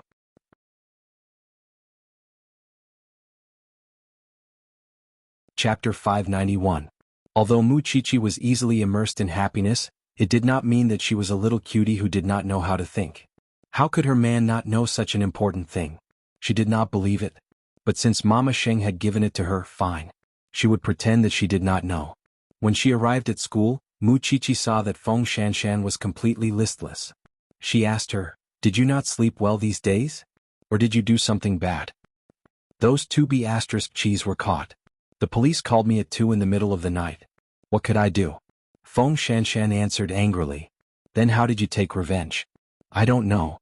I handed it over to the police and left." Feng Shanshan answered. "You just let them go after they broke their heads? What else can I do? I can't call them back." Feng Shanshan pointed at the podium with her chin. "The teacher is here. Let's listen." In the morning, in the noble ward of the hospital, the butler had received 3 calls in the short hour he stayed in the hospital. This made Grandpa Sheng look at him suspiciously. "Something happened at home?" "Yes, master. Something happened to my son." "Then go back and solve it. Xiling and Hu Ran are here. There are others who can take care of me. You don't have to do everything yourself." After listening to the old man's words, the butler smiled and said, "Then I'll go home in peace." "Go. You are not bored staying in the hospital all day." "I am bored to death." The butler thanked Grandpa Sheng again and left the hospital with the food box. Of course, he knew that once he left, both his family and the Sheng family would change dramatically. But in his heart, he would not betray Grandpa Sheng even if he died. After all, they had been master and servant for so many years. Moreover, the Sheng family had treated him well. Thinking of this, the butler called Xing Bowen. "Third young master, you must be careful of second young master. If you are in trouble, you must ask 8th young master for help. Butler, do you know something? I don't know anything. I just think that 2nd young master might have some ulterior motives, the butler answered. Okay, I will remember, Xingbowen answered. After that, he asked the butler with concern, Butler, are you okay? I'm fine, 3rd young master, don't worry. If you have any difficulties, you must tell me. Xingbowen was a little worried. Thank you, 3rd young master. The butler knew that he had to take care of his family and his son's feelings when he returned home. However, he did not want to betray the Sheng family or Grandpa Sheng. The person who called him was his wife. Over the phone, she kept scolding him for not helping her. Because Sheng Kai had prepared the best lawyer for him, but he was not willing to accept their help. When his wife found out, she was heartbroken and couldn't believe it was her husband's choice. If Sheng Kai and his wife did not go to his wife, how would she know about it? Clearly, Sheng Kai and his wife were forcing him to submit. Xingbowen found it strange. Usually, the butler would not call him alone, let alone because of Sheng Kai. Thinking of this, Xingbowen immediately realized that something might have happened to the butler, so he called Hu Ran. Hu Ran picked up the phone and heard Xingbowen asking, Is the housekeeper there? Grandpa gave him a day off to deal with some matters. This morning he received 3 emergency calls in a row. Okay, I got it. Xingbowen hung up the phone and asked his secretary to find out where the butler lived and what happened. He had a feeling that it might have something to do with 2nd brother. Then Xingbowen called Xingxiao. 8th brother, what is it? I think something must have happened to the butler's family. Xingbowen told Xingxiao about the butler's call today. The butler is so old and he is so loyal to the Sheng family. If 2nd brother really does something to an old man like him, I really think he is not human anymore. Since you have already sent someone to investigate, why did you call me? You are so smart. You must be able to help the butler. Xingbowen said. 8th brother, the butler is very important to Grandpa. He's like a brother. Xingxiao did not answer. Instead, he hung up the phone and said to Su Che, Go out immediately. I will tell you what you need to do over the phone later. Word. Xingxiao thought for a moment and wrote it to Su Che. The butler had mentioned about his family and his background. Xingxiao remembered it because his memory was no joke. However, Xingxiao was puzzled. Why could Sheng Kai not help but attack the butler? Grandpa Sheng was still lying in the hospital. What he did not know was that Grandpa Sheng had already told the Sheng family that he had made his will. Sheng Kai and his wife knew that they had no chance, so they did it.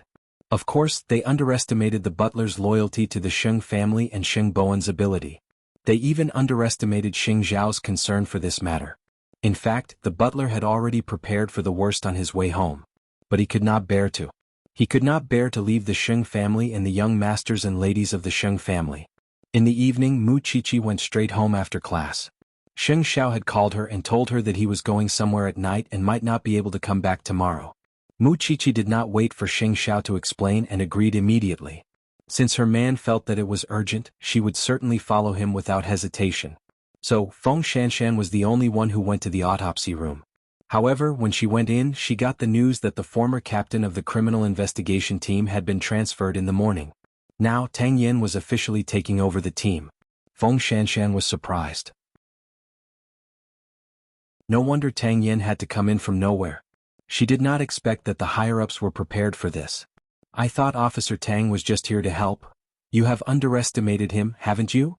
The professor smiled. He became a criminal police officer at the age of 21. It has been almost 7 years now. Do you think he is not capable of leading the team? I don't mean that. I just don't see it. Feng Shanshan scratched her nose awkwardly. That cold-faced Yama did not tell me his real age. You are giving people random nicknames again. The professor was speechless. Since he is the captain, can't you give him some face in the future? Feng Shanshan coughed softly. Was she not giving Tang Yin face?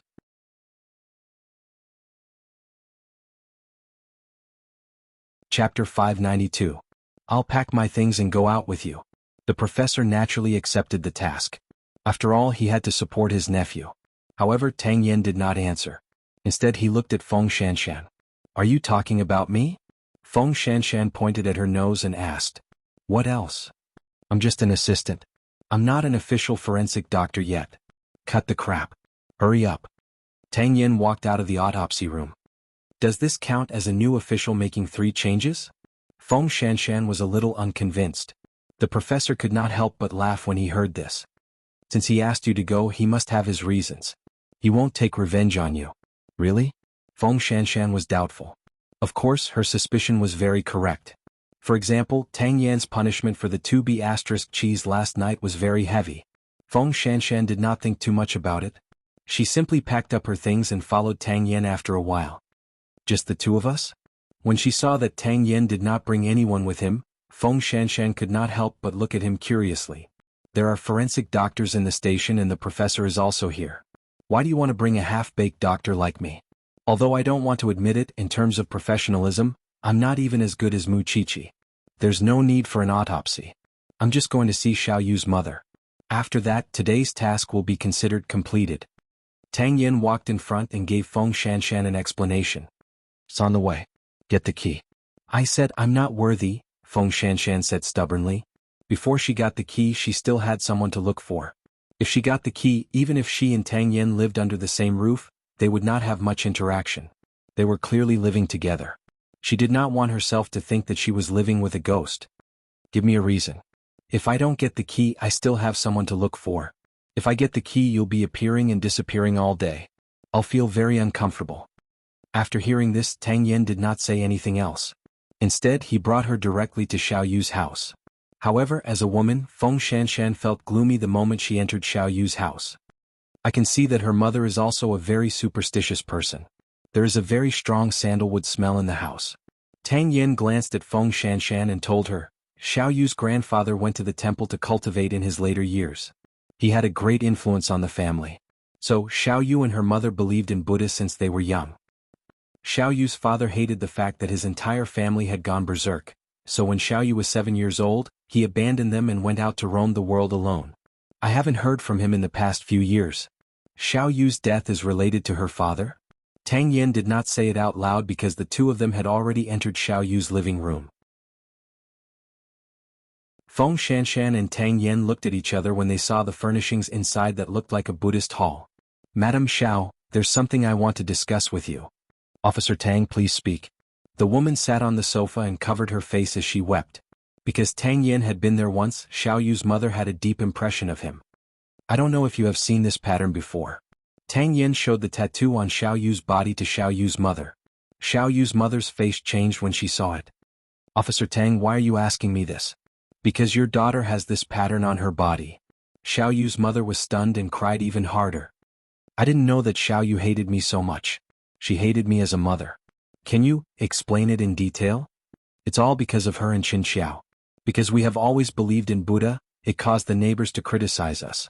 So, the Qin family looked down on Xiao Yu and wanted to separate her and Qin Xiao. Xiao Yu's mother explained, she argued with me and wanted to live a normal life, but I didn't agree. I didn't expect that she would choose such an extreme method to protest against me. This talisman is used to curse people. It's a curse that makes people unable to reincarnate forever. What did you talk about the last time you met your daughter? Tang Yan continued to ask. She told me that she and Qin Xiao were going to a faraway place to play for a long time. I thought that they were just like usual, so I didn't pay much attention to it, Xiao Yu's mother answered. Do you know the temple on the mountain? Xiao Yu's mother shook her head. Sorry to disturb you today. Tang Yan did not want to ask more questions, so he stood up from the chair. Feng Shanshan also stood up with him. I'll send you off. After walking out of the Xiao family, Feng Shanshan hugged her shoulders tightly because she felt extremely gloomy. If Tang Yan was not by her side, she would not dare to come to such a place. It was no wonder that the Chen family objected to the two children's relationship. It was an abnormal family. What do you want to know by coming here? Their phones were not found and we can't find out who the last person Xiao Yu and Qin Xiao saw was. Xiao Yu's mother looked very sad in front of us, but the tattoo on her daughter's body was obviously cursing someone or even her own mother. I don't believe that Xiao Yu's mother didn't see it or didn't know about it. Because of Qin Xiao, their relationship should be very tense. So, Xiao Yu's mother must be hiding a lot of things, Tang Yan answered. Feng Shanshan felt cold and could not help but shrink her neck. At this time, Tang Yan reached out and held her under his arm. Let's go back. Are you using your official position for personal gain? Feng Shanshan said uncomfortably. If you don't want to come out and learn, I'll find someone else next time. I didn't say that. Feng Shanshan immediately became obedient. Just like that, Tang Yan brought her out of the Xiao family. In the dark night on the Bluestone Road, their shadows were very long. Feng Shanshan did not know why, but she suddenly had a feeling in her heart that she was different from others in this man's heart. There was something special about her. But Tang Yin said nothing. On the other hand, Xing Xiao and Mu Qiqi had just arrived at the butler's hometown. Su Che immediately found out about the butler's son. This old man's son was obviously used as a tool by someone. A group of people dragged him into a gang fight. In the end, the knife was found in his hand. Where is the butler now? In the hotel opposite the detention center, Su Che said. He's with his wife. What's second brother doing? I went to ask around. It seems that the couple quarreled in the hotel. In the detention center, the old man's son also shouted that his father did not save him. Go and find out more. I want to know the whole story, Xing Xiao said to Su Che. Su Che nodded and left the hotel.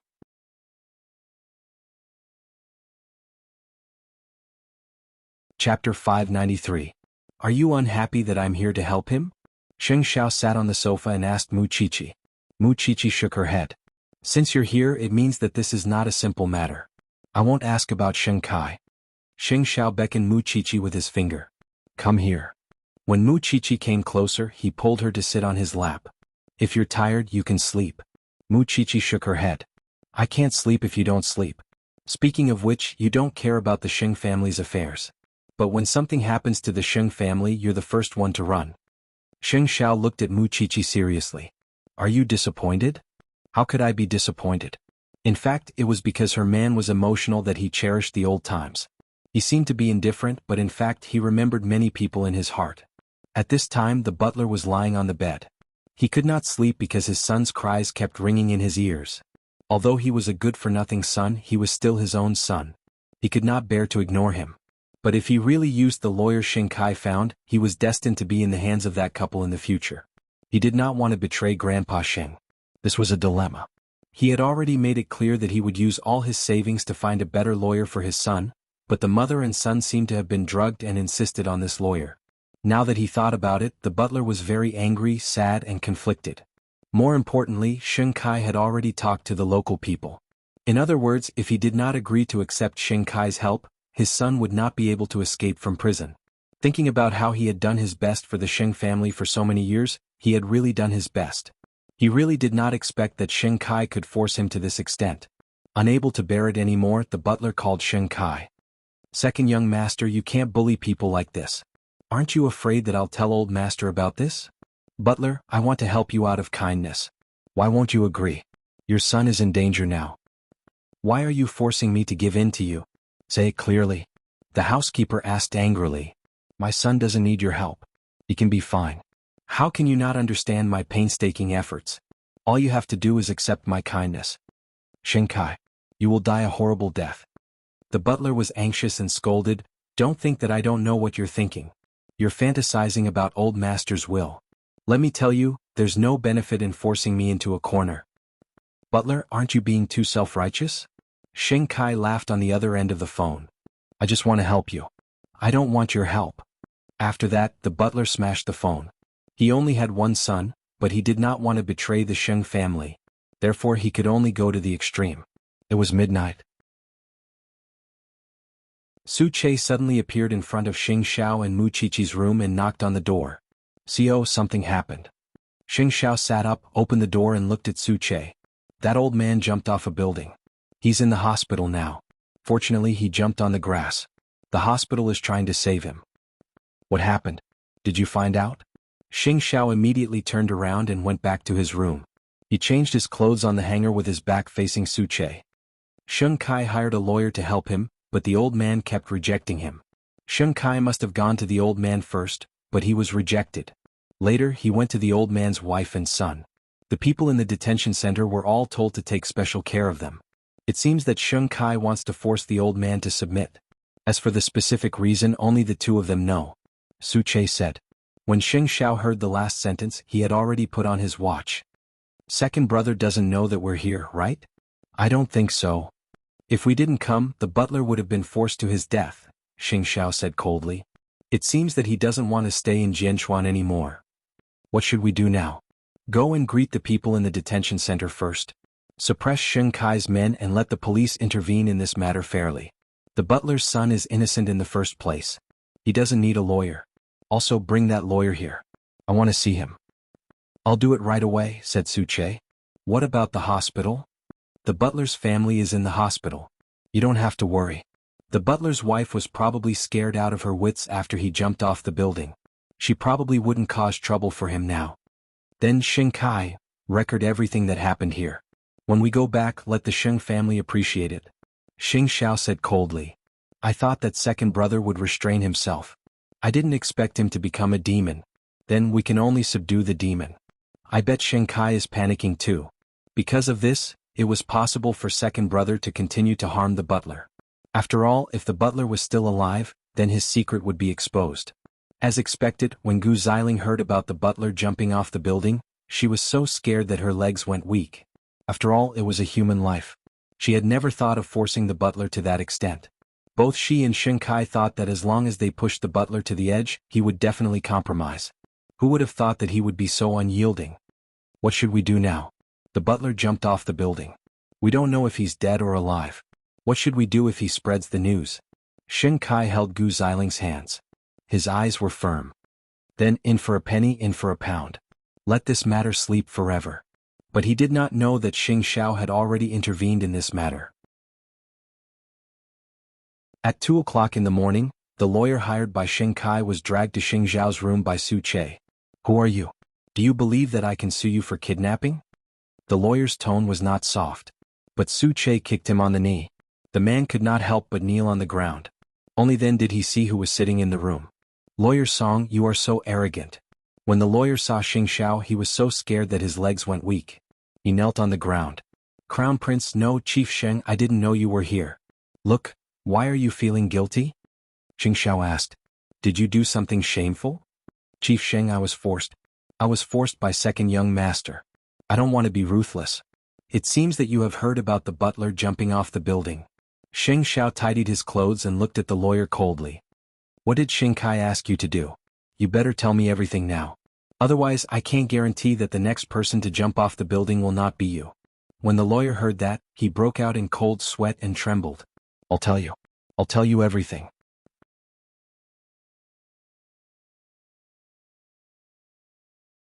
Chapter 594. Kai's despicableness was beyond Xiao's imagination. In just a short time he had turned himself into a monster through and through.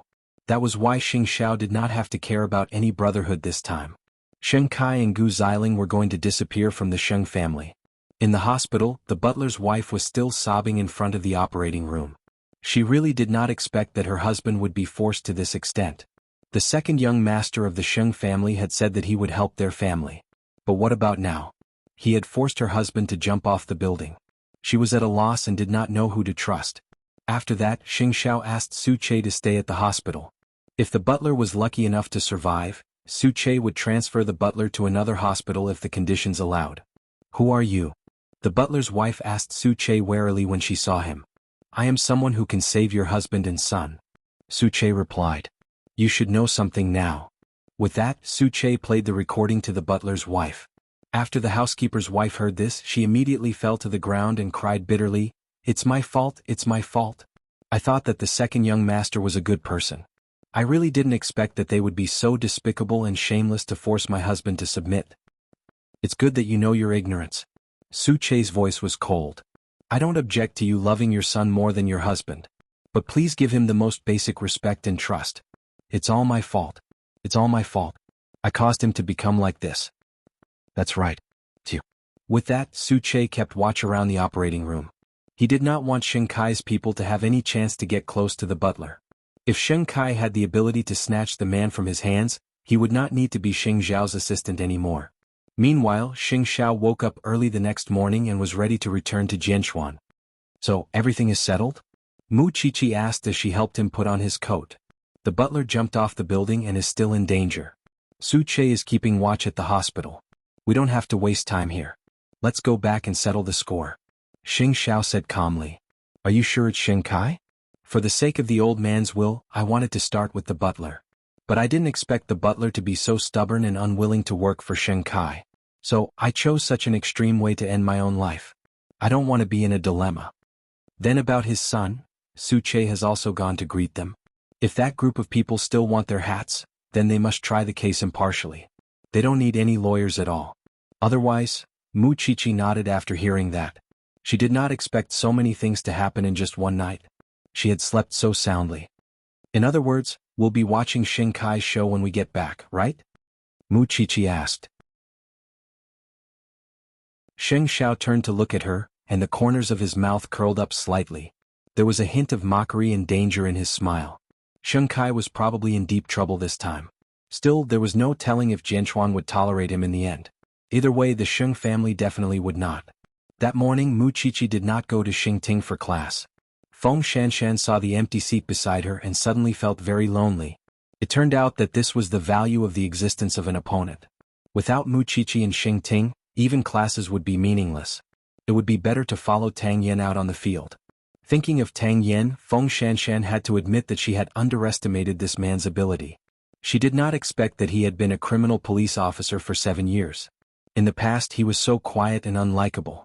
She thought that he was just an ordinary police officer. She did not expect that he was here to be the captain. Feng Shanshan had to admit that Tang Yan's identity as the captain of the special task force was a plus in her heart. Because it represented a man's courage, ability to plan, and ability to coordinate. Not everyone could bear this identity. But no matter how outstanding he was just a bed partner. Moreover, since Tang Yan was so outstanding, there must be many women who liked him in the past. His skills were so good. He must have had countless girlfriends in the past. How could she be serious about such a dangerous man? At 4 o'clock in the afternoon, Tang Yan just returned to the police station because he had a major discovery. He found out that there was a person in Jianchuan who used to have a tattoo like this. The tattooist told Tang Yan that there was once a woman who learned the art of tattooing from him just to get this tattoo. A woman. He also asked the police to ask the residents on the hill if they had seen Mrs. Xiao. One of the aunties had a good memory. She remembered that such a woman had come here before. So, Mrs. Xiao was listed as a key suspect and brought back to the police station for interrogation. "Officer, I've told you everything I know. Why do you still want to arrest me?" "That's because you didn't tell us the truth. Before Xiaoyu disappeared, you and Xiaoyu had a fight. Why didn't you tell the police about this?" The police began to interrogate Mrs. Xiao. "We always fight like this, but this time it was especially fierce, wasn't it? The neighbors saw it and you even slapped her." Mrs. Zhao's eyes began to flicker. After a while, she said, "Yes, I did slap her, but it was just a normal quarrel between a mother and daughter." "Then tell me, where did the tattoos on Xiaoyu and Qin Xiao come from?" The police continued to ask. "How would I know that Xiaoyu died so tragically?" "You're still lying. Do you know this man?" The police showed Mrs. Xiao the photo of the tattooist. "Do you still remember the time you learned the art of tattooing from him?" Mrs. Zhao's face suddenly changed. "I don't know him. Xiaoyu wanted to marry Qin Xiao, but you didn't agree. So, they agreed to elope but you found out about it. You tried to stop Xiaoyu but you failed." The police said, "We got this from the Qin family because Qin Xiao talked to his mother before he left with Xiaoyu. You said that you supported Xiaoyu and Qin Xiao to be together, but that's not the case at all. You can't bear to see your daughter leave with another man, just like how your husband left you, right?" Mrs. Xiao was obviously provoked. She suddenly exploded. No. You're talking nonsense." Tang Yen was outside the interrogation room. He knew that the mystery of this case was about to be solved. Seeing his tired face, the professor asked him, "I heard that you brought Shanshan to visit the place last night? I can't bring you there, can I?"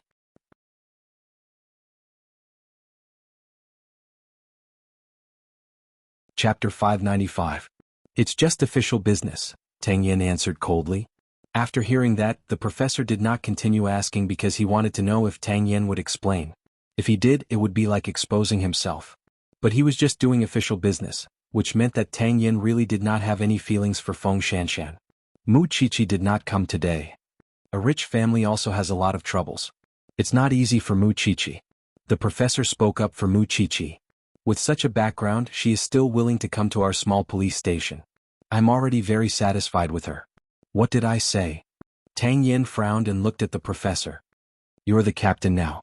The criminal investigation team is yours. I am afraid that you will say that you don't want Xiao Qi.